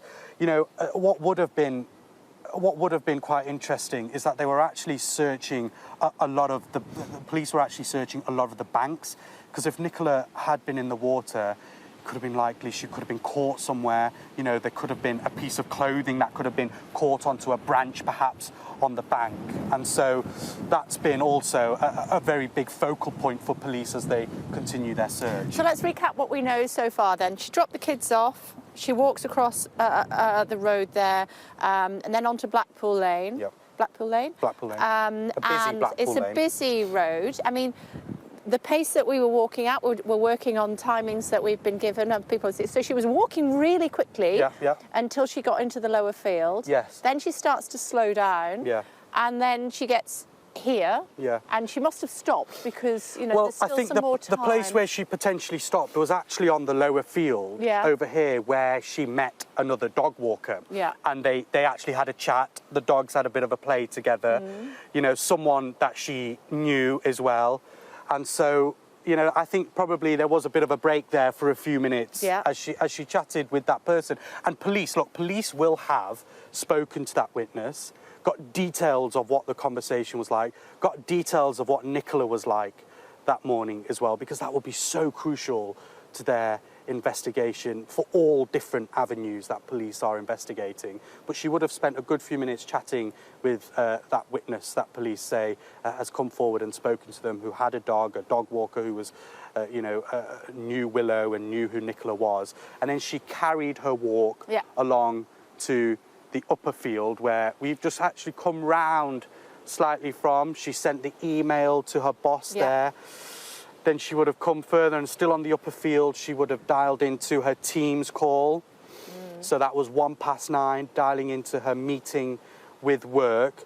And then in a few minutes' time, actually, approximately, police say, because they can't pin exact timing locations, she was then seen by another witness. And that happened roughly, police suggest, at around 9:10. So we're still a few minutes away from that. So it would suggest that actually Nicola's slowed down here a somewhat, very slow hasn't she? pace. Yeah. And actually, probably, Kay, you know, you've got a dog, as dog walkers do. She's let her dog roam around a bit, you know, off the lead, run around a bit. She's let the kids, drop the kids off at school. She's got a bit of time on her hands, it would suggest. And that's why it's taken, you know, a bit of time for her to make her way round lower field, upper field, and by the River Wyre here. Yeah, and then that she is seen again in about 3 or 4 minutes. Yeah, roughly about 4 minutes' time. Yeah. A witness, and again, someone who knows Nicola, actually then saw her again, and it will have been on this stretch of a path, so adjacent to the upper field is what police are suggesting. This route all the way round that we've taken. It's not a big route. As a dog walker, it's not a big route. You know, this loop is going to take you 20 minutes. It's not a huge loop. Maybe the dog had a chance to run around in the field. You know, there's a big open space there. And what do police want to know? The potentially people who haven't yet come forward, who would have seen her during this period of time. And that's really been the appeal. We've had, you know, I think we've had 3 police press conferences now, maybe 4 actually, and every single time they've appealed for more information. People who were driving on Blackpool Lane that morning to come forward with dash cam footage in this time window that we're going through right now. Any other dog walkers that morning who knew what Nicola looked like, who saw her dog Willow, to come forward and just give us some detail of what happened in the 10-minute window, which has currently been unaccounted for. This is a busy dog walking area. You know, there will have been, you know, a number of dog walkers, although, you know, it suggested to me that it was bitterly cold that Friday morning. Yeah. You know, there weren't perhaps as many dog walkers as you would normally suggest. It was incredibly muddy as well, you know, but again... She'd have been on the call. I'm just trying to think what she would have been doing, you know.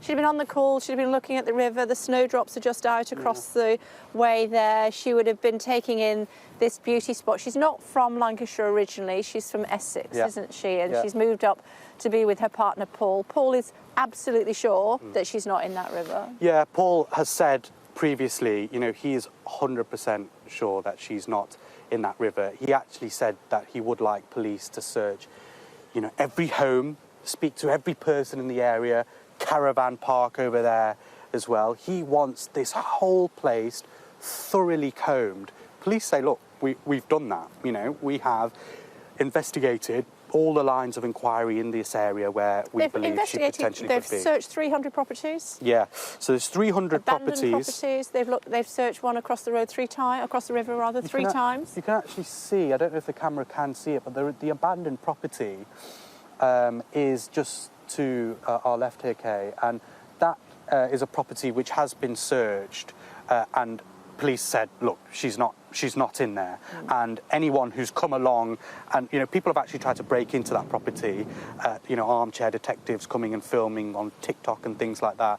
Police have warned, stay away from that. She's not in there. Someone still owns that property. When you just mentioned TikTok, let me just, before we move on, because in the next point when she was spotted, I was speaking to the council leader in the 7 o'clock hour, I'm not sure if you were with us or not, and he was saying, along here was like the front at Windermere. I mean, the number of people that have been here in order to try and be sleuths or whatever, have their picture taken on the bench, whatever it was. It's quite hard sad. For the family, that, you know. Yeah, and it is quite sad because look at the heart of this story, Kay. You know, there's a missing woman and 2 girls at home without a mum. And there were 2 little girls, and people were rocking up here, you know, in their dozens.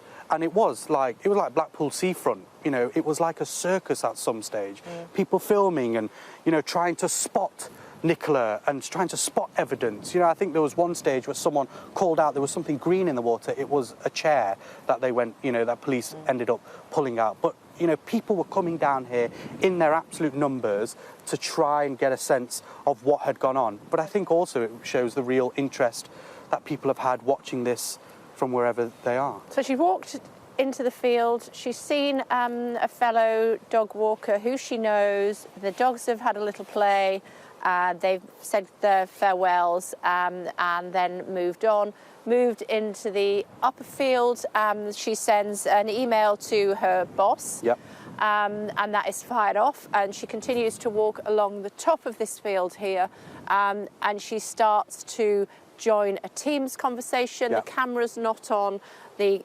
audio is not on, but she is holding it out in front of us. And we know that because somebody saw her right now. Yeah, it was at 9:10 here on the upper field that somebody then saw Nicola, a witness that has been spoken to by police. So 3 weeks ago, let's put this in perspective, 3 weeks ago, 9:10 in the morning, somebody saw Nicola walking with her dog Willow here. That was then interrogated by police. Police put a picture of that witness out, and that witness came forward, spoke to the police, gave as much information as they possibly could, and you know, that was an important juncture in this because that was the last sighting. Nicola then carried on with her walk. Still on the call. Still on the call, phone out in front of her, call on the speaker, listening to what was being said in this meeting. the thing is now is, you know, we're not actually that far, Kay, from the upper field to the bench further on, and it took 10 minutes. 10 minutes. From here to, I'm going to say, 150 metres. 10 minutes. Yeah. You know. So what's happening? Well, what has happened in that 10 minutes? And that really is the big question. What police had actually said, you know, her phone moved towards the bench area. That's what they said. So they can track that, can they? Yeah, so with forensics that they've had on the phone, they just said the phone moved towards the bench area. Now, look, you know, I think that's quite unusual language, because that doesn't say, you know, Nicola's taken the phone to the bench. That doesn't say, you know, that it was directly placed in her hands into the bench area. It just said that the phone was moved towards the bench area, and that was between 9:10, someone seeing her on the upper field, to 9:20. That's where the phone was moved to, and actually subsequently left, all while still logged on this Teams call, a meeting. So she's not walking all this time, obviously, because it's not a very far distance for her to move. No, and, you know, maybe the dog is running around. Remember the dog off the lead running around. Perhaps Willow has gone off somewhere. She's calling Willow, maybe. But, you know, she's not moving quickly. We can safely say that, because the upper field to the bench ain't really that far. Yeah, doggy coming. Yeah. And, you know, just to illustrate, you know, that this is where the dog walkers come all the time. Yeah. Her partner came along, Paul, and he's retraced these steps many times, hasn't he? Yeah, he has. And he came down pretty much straight away. You know, he wanted to see what was the scene like, what happened here straight away. Good morning. Morning, sir. Come on Fine. through. Do come How through. are you? No, not at all. Good to see you. Do you live here? Well, it has been like that. So you actually saw the phone, is that right? Yeah. You saw the phone that Friday morning? Yes. Yeah, and that was around, was it after 9:30? I gave a full statement to the police with the exact time, because my wife's telephone call had the time on it, so but I've given a full statement to the police. Was it just on the bench, or? Pardon? Was it just on the bench? The phone? Yeah. Yeah. How's the last 3 weeks been? Each day something new comes out, doesn't it? Yeah. You know? Yeah. You know? Yeah. But, and in terms of, you know, when you saw phone, lead and Willow, who you knew who Nicola was. No, I didn't. Oh, you knew Willow, that was it, wasn't it? You knew you knew Willow. I knew I'd seen both the owners of Willow walking this dog in the past, but whilst I knew them by face, like I know your face, I didn't know the name. Yeah. But I remember you actually telling me when you saw the phone, the lead and Willow, you were like, okay, I'm going to keep an eye on it because something doesn't feel right. I thought somebody had gone to the toilet in the. You know, that would have been my first. I got to about this red brick building here, and I thought this is not right. And but then there was a conversation. But my wife was trying to ring me. I was trying to ring her. Penny had rung my wife. To say that she'd fastened the dog up. That was. And Penny was the lady who actually spotted Willow initially and saw the phone, but didn't know what was going on with the phone. That's right. Yes. Yeah. And then after that, you know. What happened? Well, what were the next steps? Then it was just a progression of things happening. You know, we found out because of the wallpaper on the phone. We found out who the couple were. Then the school was contacted, and Paul arrived. Yeah. Well, look, we'll let you carry on with your walk. I know you do this every morning. Yes. Nicola did this almost every morning as well. Probably, yeah. We're retracing those steps. This time 3 weeks ago. Yeah. So an important I know. juncture.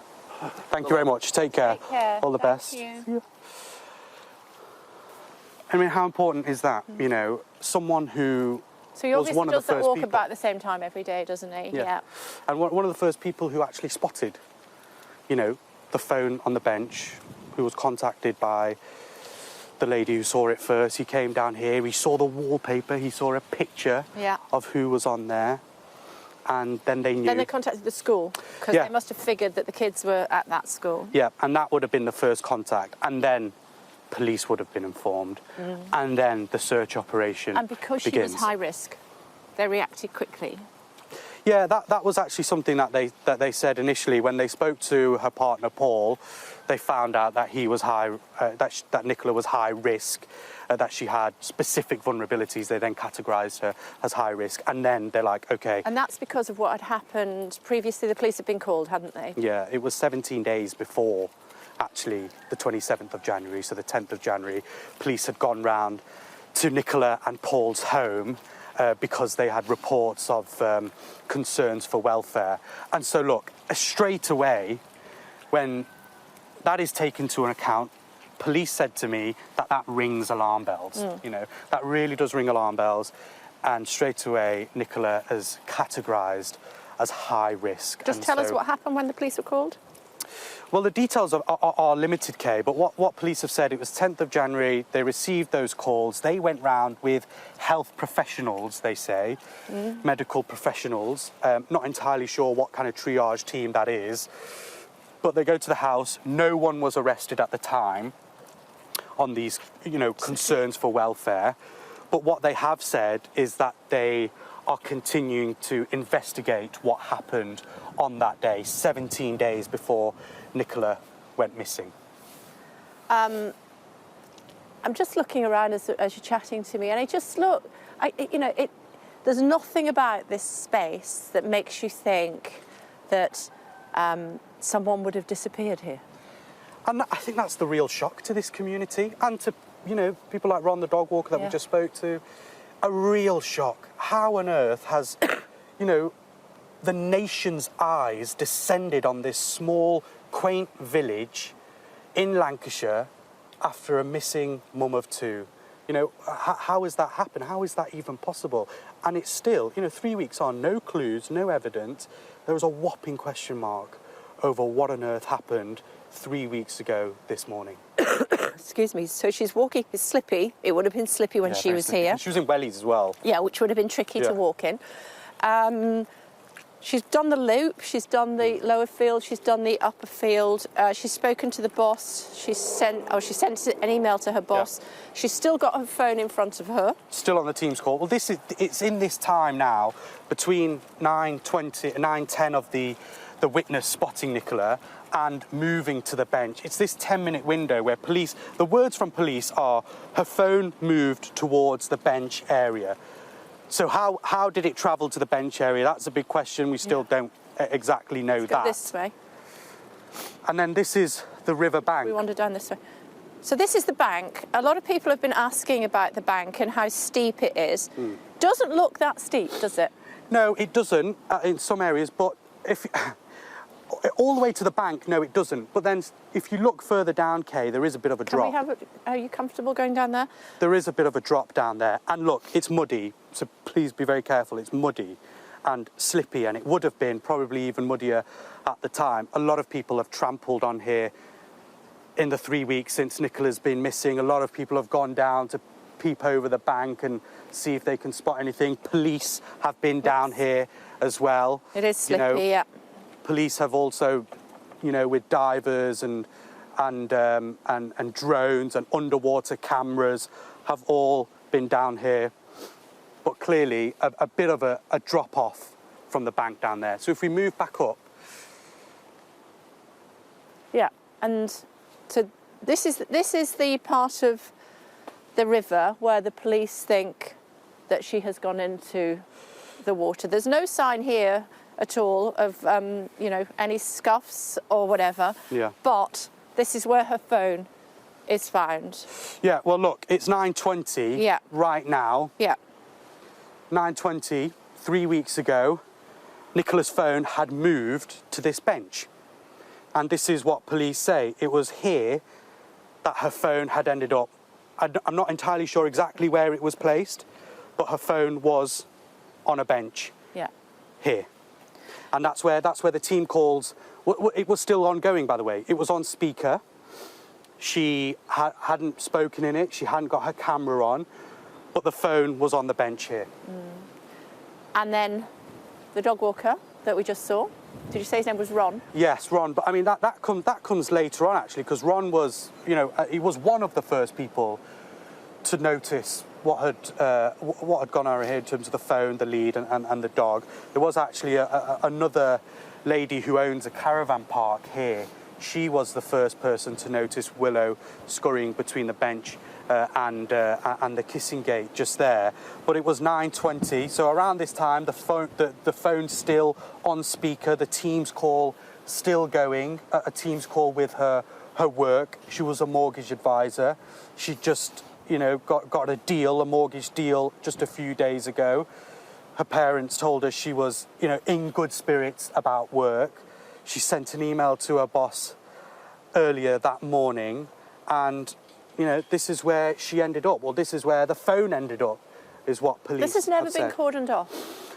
No, and look, that's a really big talking point and has been a huge talking point. Why was it not cordoned off? There's lots of questions around that. Straight away, police said that she was high risk, that she was a missing person. So there are big questions as to why there wasn't a cordon around here. There was huge questions because it enabled people, and we've seen dozens and dozens and dozens of people, to come here, sit on the bench, walk down to the bank, and trample over essentially evidence. Let's just talk about this, because this is the spot, isn't it? The police think she's gone into the water there. They have searched this river beneath. They've had divers, they've had all sorts of people here to try to find out what's gone on. They think that she is in the water. Her partner and the family think that that is not what she would have done. She just would not have gone into the water. Her phone's here. The dog is running around. But I know there's a gentleman standing there, but I just wanted to illustrate the kissing gate being just there. There we go, he's just moved it off. Kissing gate's there. That stretch there that we walked down about 40 minutes ago doesn't have any CCTV. No, it doesn't. So what happened in this 10 minutes? This is the big question. This is the vital 10 minutes that we're in right now, that police are trying to understand what happened from 9:20, when Nicola's phone ended up at this bench, still logged into that Teams call, to 9:30, when that Teams call ended, but Nicola stayed logged in. That is a real crucial 10-minute window that police are trying to establish. What could have happened? Right, what are the options? Nicola, as police believe, could have ended up in the River Wyre. How she got there is the big question. Why she went in there is the other big question. Nicola, the other working hypothesis that police are keeping an open mind to, they tell us, but believe did not happen. There could have been some third-party involvement, some criminality. They don't think a crime's... They don't think so, no. but it's a hypothesis that they have to keep on their radar and keep investigating. The third option is, as you mentioned, Nicola could have gone through the kissing gate, down the path, the river path, and out next to Blackpool Lane. If she turned right, a CCTV camera would have spotted her. So police are clear she did not go out that path onto that busy road and turn right. If she turned left, however, Which was back to the car. Yes, towards the church and towards the school. There is no CCTV yet that they've established, or dashcam footage that has spotted her. So that is also a bit of a blind spot at the minute for police. So there are two kind of hypotheses that they are working on. One is the main one, that she ended up in the river. The other one is that potential blind spot of if she turned left when coming out of the river path. But another thing police have always said throughout all this, they believe that Nicola did not leave this area, that she did not leave the fields. That is why they are working on that main hypothesis that she ended up into what is a cold, a very deep, and in some parts a very fast-flowing river. I just can't get over the setting, really, and the fact that a crime could have potentially have been committed here. And I can't comprehend that a dog owner would leave the dog here and walk up that path.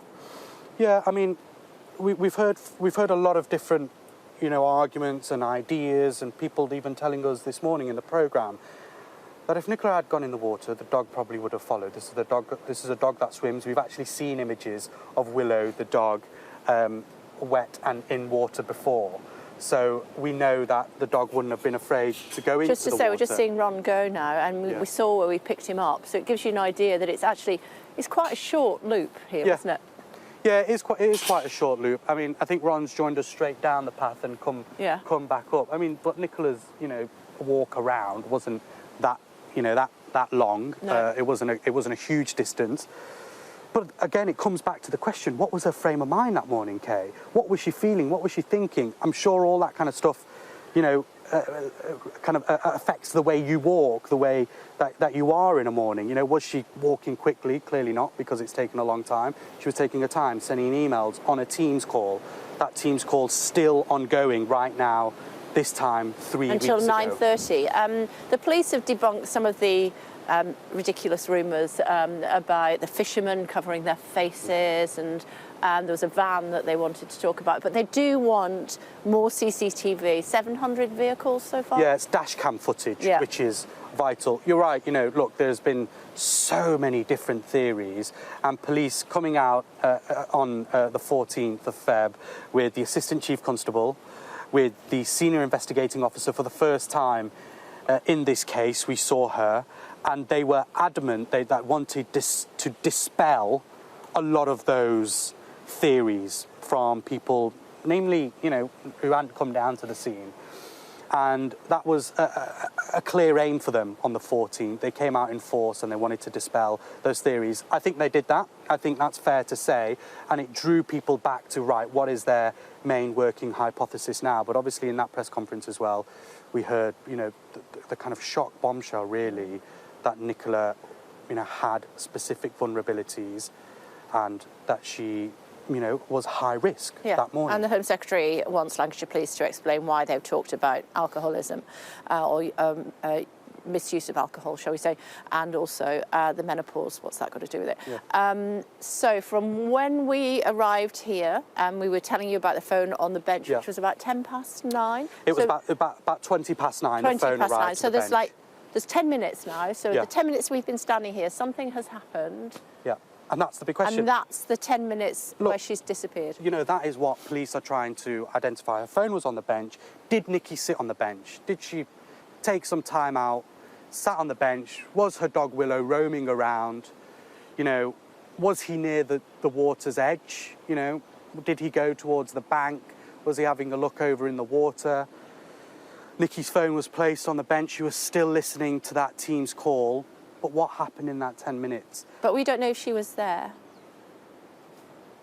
That is the big question. The phone was there. Yeah. Police are adamant the phone was there, but where was Nikki? Where was Nicola Bulley in that 10 minutes 3 weeks ago today? And it's a question that police are really just trying to answer. But it's not as if this place is scattered with CCTV. We're in, a big field next to a river. Such a small area.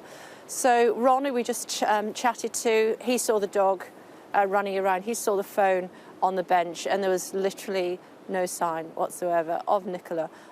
He saw the screenshot on the front, the wallpaper on the front of the phone, recognised them, went to the school, alerted the school, who got Paul, her partner, who came down very quickly, and then the search began. Yeah, and 3 weeks later. And essentially, that search kicked into action straight away by Lancashire Police, and they really brought in a lot of specialists to try and search for Nicola Bulley. It was my understanding that actually that search reduced over the last few days or so, but we're at a very important juncture right now. Okay, it's 9:30.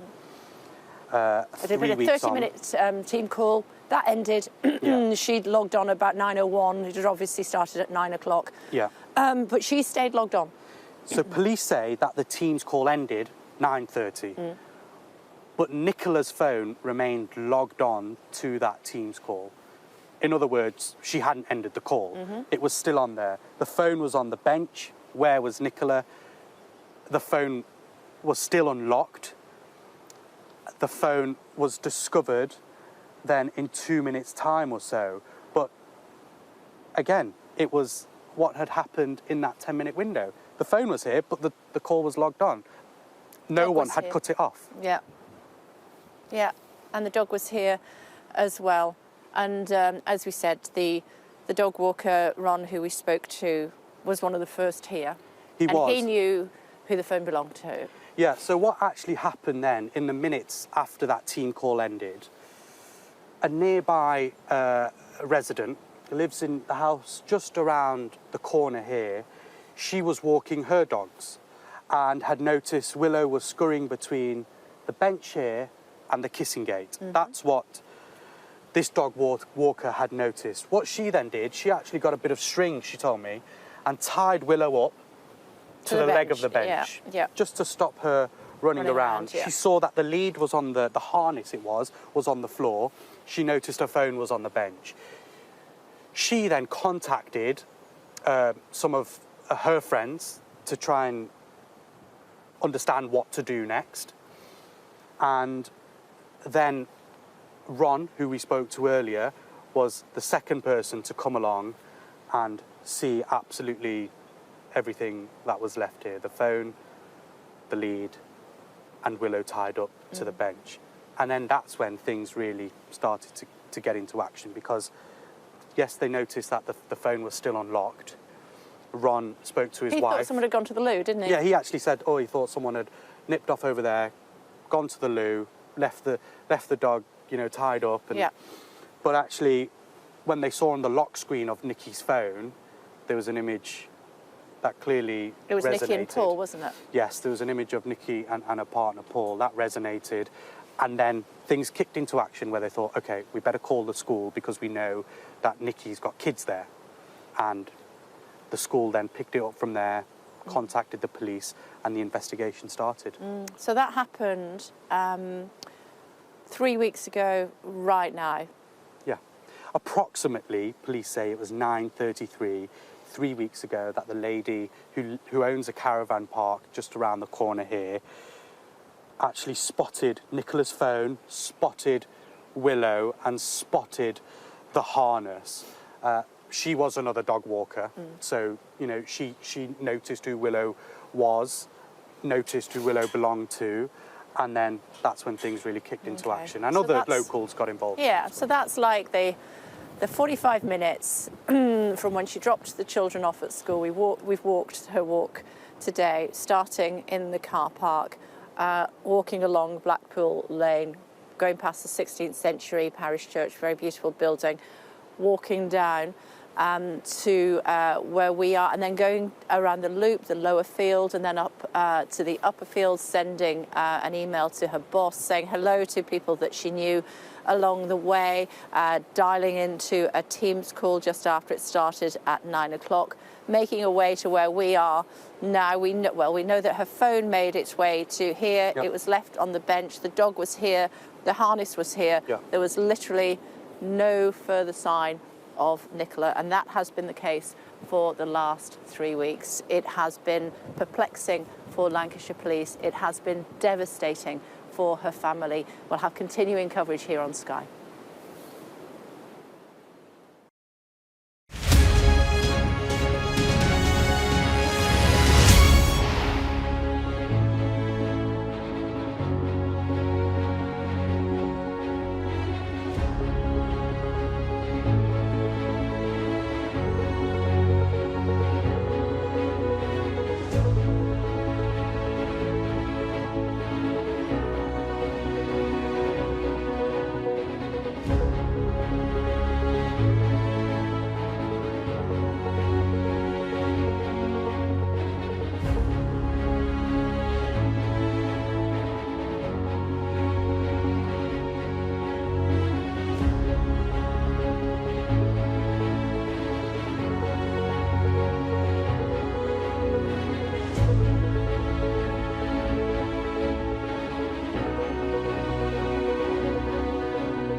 And again, everyone, welcome back. Excuse me. We're live this morning in St Michael's on Wyre for a special programme exactly 3 weeks since Nicola Bulley dropped her children off at school, took the dog for a walk along the River Wyre and then simply vanished.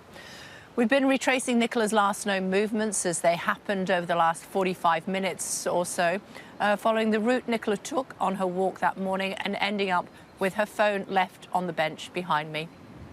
Martin is with us this morning. Martin, so that was the walk. It was about 45 minutes. This is really the area where there was 10 minutes where people, the police, I should say, just don't know what happened.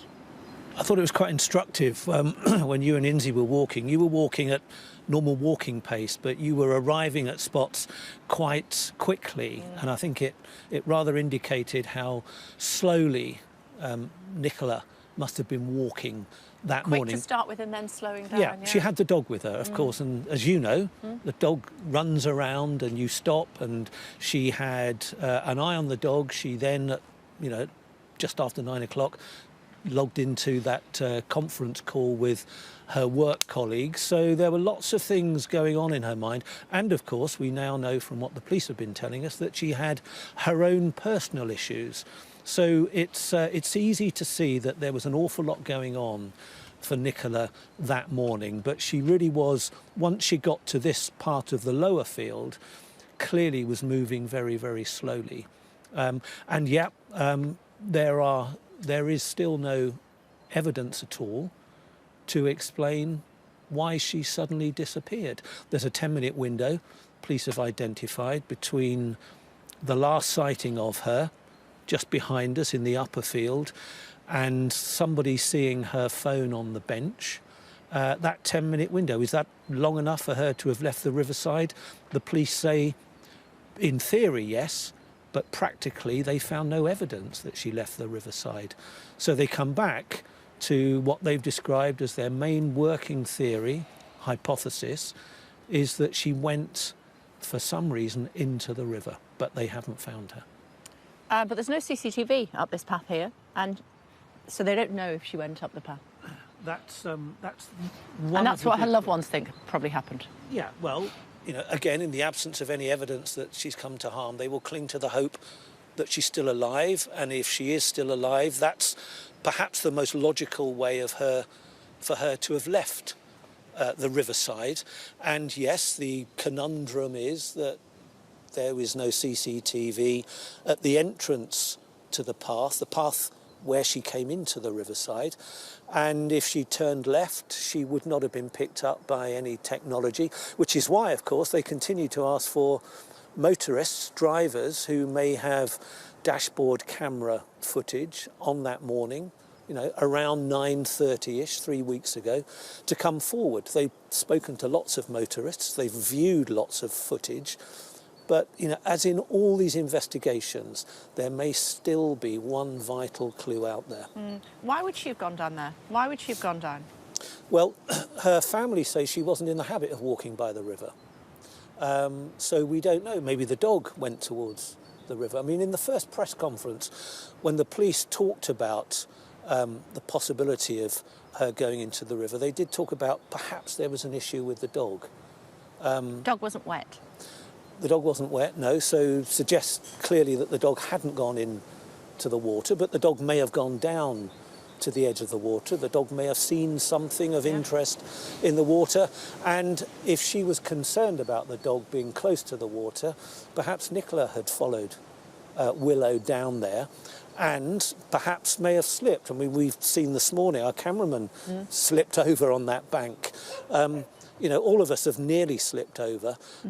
Perhaps she did. And I'll tell you, the crucial thing is, if she had, for whatever reason, gone into the water that morning, we know she was wearing an ankle-length gilet, a padded gilet, a coat underneath that. She had jeans, she had Wellington boots, short Wellington boots. You can only imagine that if you fell into the water or for some other reason went into the water, how quickly your clothes would absorb that water. And it doesn't matter how good a swimmer you might be. If you're panicking, it's very cold. Though, wouldn't you? You're filling with water. I don't know. Your breath might be taken away. Who knows? Yeah. Well, certainly I spoke to the council leader this morning, and as you said, it's very slippy here. It's only 2 feet deep when you first get in, but it's 25 feet deep or thereabouts in the middle, according to anglers, and it is tidal as well. This is what the council leader told me this morning. I think you can always learn lessons from incidents like this. Obviously, the bank is quite steep.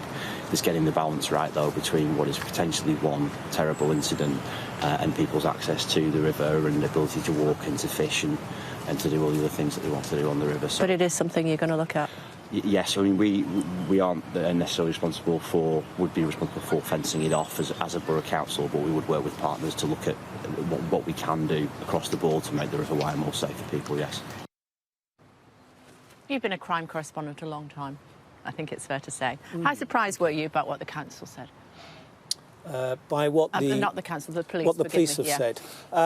Well, I was surprised, and it's very difficult to understand exactly why they said what they said. You know, some intensely personal information about Nicola's vulnerability to begin with, and then a further explanation about what they were talking about.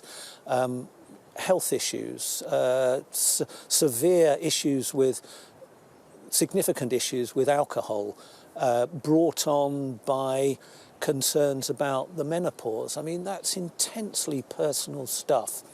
Now, they say that they said it to counter lots of rumours, and I think at some stage they had the family's backing to make those revelations. But the argument is, what significance does it really have in helping the search for Nicola?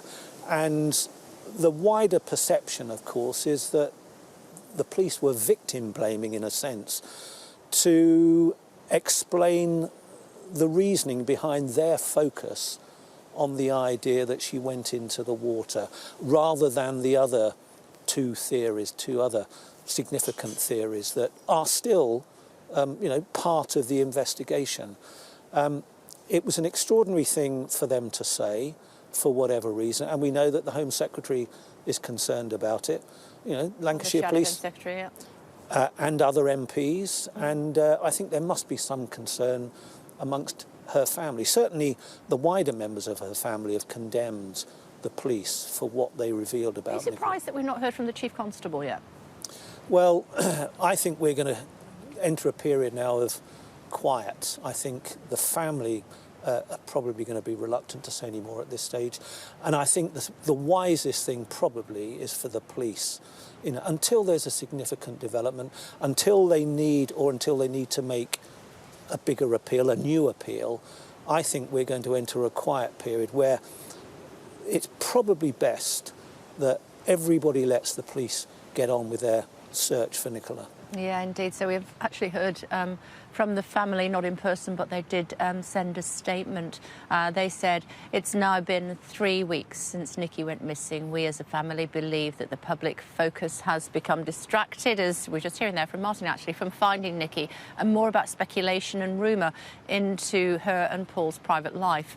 Due to the perimenopause, Nikki suffered with significant side effects such as brain fog, restless sleep, and was taking HRT to help.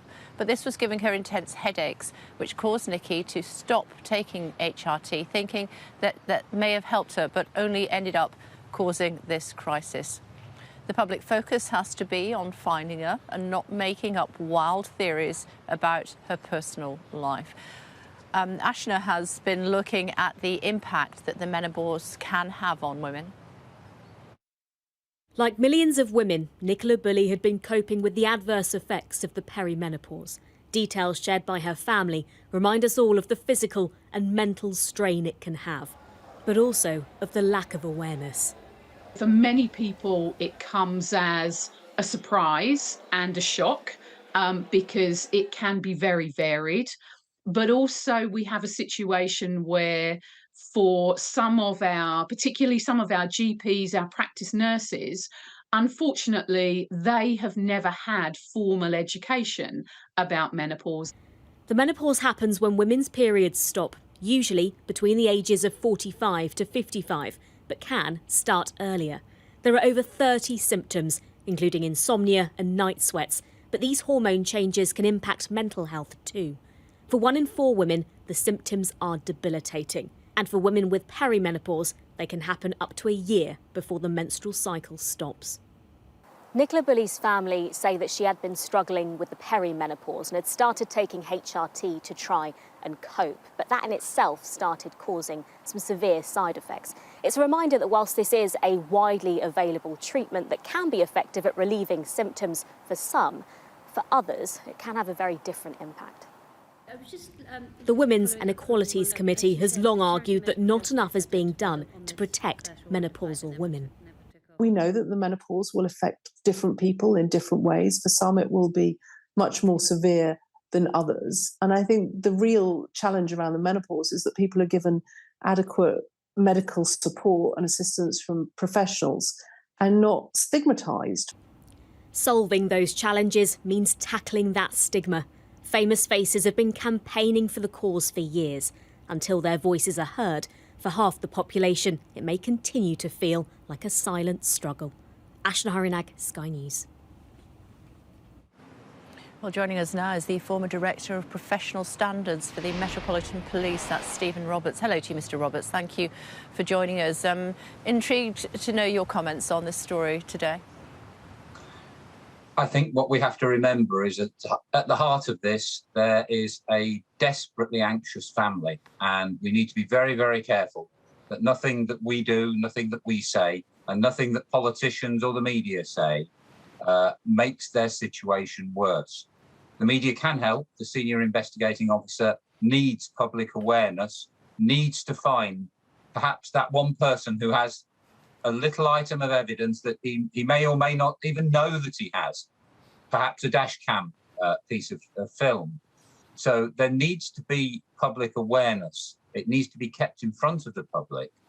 But the SIO has a very difficult job balancing that need to attract media attention with the needs of the privacy of the family and the needs to not hinder the investigation with rumour, by disclosing anything that might help the investigation. So it's a very difficult balance to strike. And police officers have become very used to the idea that what they do must be transparent. Well, that isn't always possible in a major investigation like this. Sometimes it's absolutely essential to keep some details back from the public. The public may be interested, and the police require the public to be interested, but there is not a public interest in everything being disclosed. Do you think it was reasonable, though? I mean, there's been a lot of criticism, not least from the Home Secretary, it would appear, and the Shadow Home Secretary, about the sort of very personal detail about this missing lady, Nicola Bulley, and the impact that that has had on her family. Absolutely. As soon as I heard the first question being answered, the statement that Ms. Bulley had specific vulnerabilities, it was blindingly obvious, I have to say, that the next question was going to be, well, what are those vulnerabilities? What we don't know and what we should not judge at this stage is why that disclosure was made. It may simply have been ill-judged. And whilst I hate criticising my former colleagues, it may simply have been a misjudgment, and a bad misjudgment at that. But there may be some basic reason within the investigation, within the other information that the police already have, that made it helpful to make that disclosure. We simply cannot judge at this stage. And I just heard your crime correspondent saying what the police and what the senior investigating officer need now is a period of calm where they're allowed to get on with their job without interference from politicians and without amateur detectives second-guessing the investigation. Yeah, that was Martin Brunt who was making those comments. I'm sure that many people would also agree with you as well. But of course, there might be a moment where, you know, the police have to accept that they may never find her. Oh, absolutely, that's the case. And we can think back over decades to missing persons cases where the person who disappeared was never found. Sometimes that is so. Sometimes there simply isn't any evidence, any physical evidence, any human evidence of what has happened to an individual. Sometimes, tragically, we and families are left with that mystery that is never solved. OK. Thank you so much for taking the time to join us. Very much appreciated. One of the last people that saw Nicola was a dog walker called Ron, and as we wandered around the field, taking the route that Nicola took 3 weeks ago today, he was walking the other way, and Inzi took the opportunity to have a quick chat with him. I gave a full statement to the police with the exact time because, excuse me, because my wife's telephone call had at the time on it, so but I've given a full statement to the police. Was it just on the bench, or was it just on the bench? The phone? Yeah. How's the last 3 weeks been? Each day something new comes out, doesn't it? You know. But, And in terms of, you know, when you saw Phone, Lead and Willow, who you knew who Nicola was. No, I didn't. Oh, you knew Willow, that was it, wasn't it? You knew you knew Willow. I knew I'd seen both the owners of Willow walking this dog in the past, but whilst I knew them by face, like I know your face, I didn't know the name. But I remember you actually telling me when you saw the Phone, the Lead and Willow, you were like, OK, I'm going to keep an eye on it because something doesn't feel right. I thought somebody had gone to the toilet in the... you know, that would have been my first. I got to about this red brick building here, and I thought this is not right. And then there was a conversation. But my wife was trying to ring me. I was trying to ring her. Penny had rung my wife. To say that she'd fastened the dog up. That was. And Penny was the lady who actually spotted Willow initially and saw the Phone, but didn't know what was going on with the Phone. That's right. Yes. And then after that, you know. What happened? Well, what were the next steps? It was just a progression of things happening. You know, we found out because of the wallpaper on the phone. We found out who the couple were. Then the school was contacted, and Paul arrived. Well, look, we'll let you carry on with your walk. I know you do this every morning. Nicola did this almost every morning as well. Probably, We're retracing those steps. This time 3 weeks ago. So an important I know. juncture. Coming towards the end of our coverage on this special programme today. Martin, final thoughts from you? Nicola is somewhere.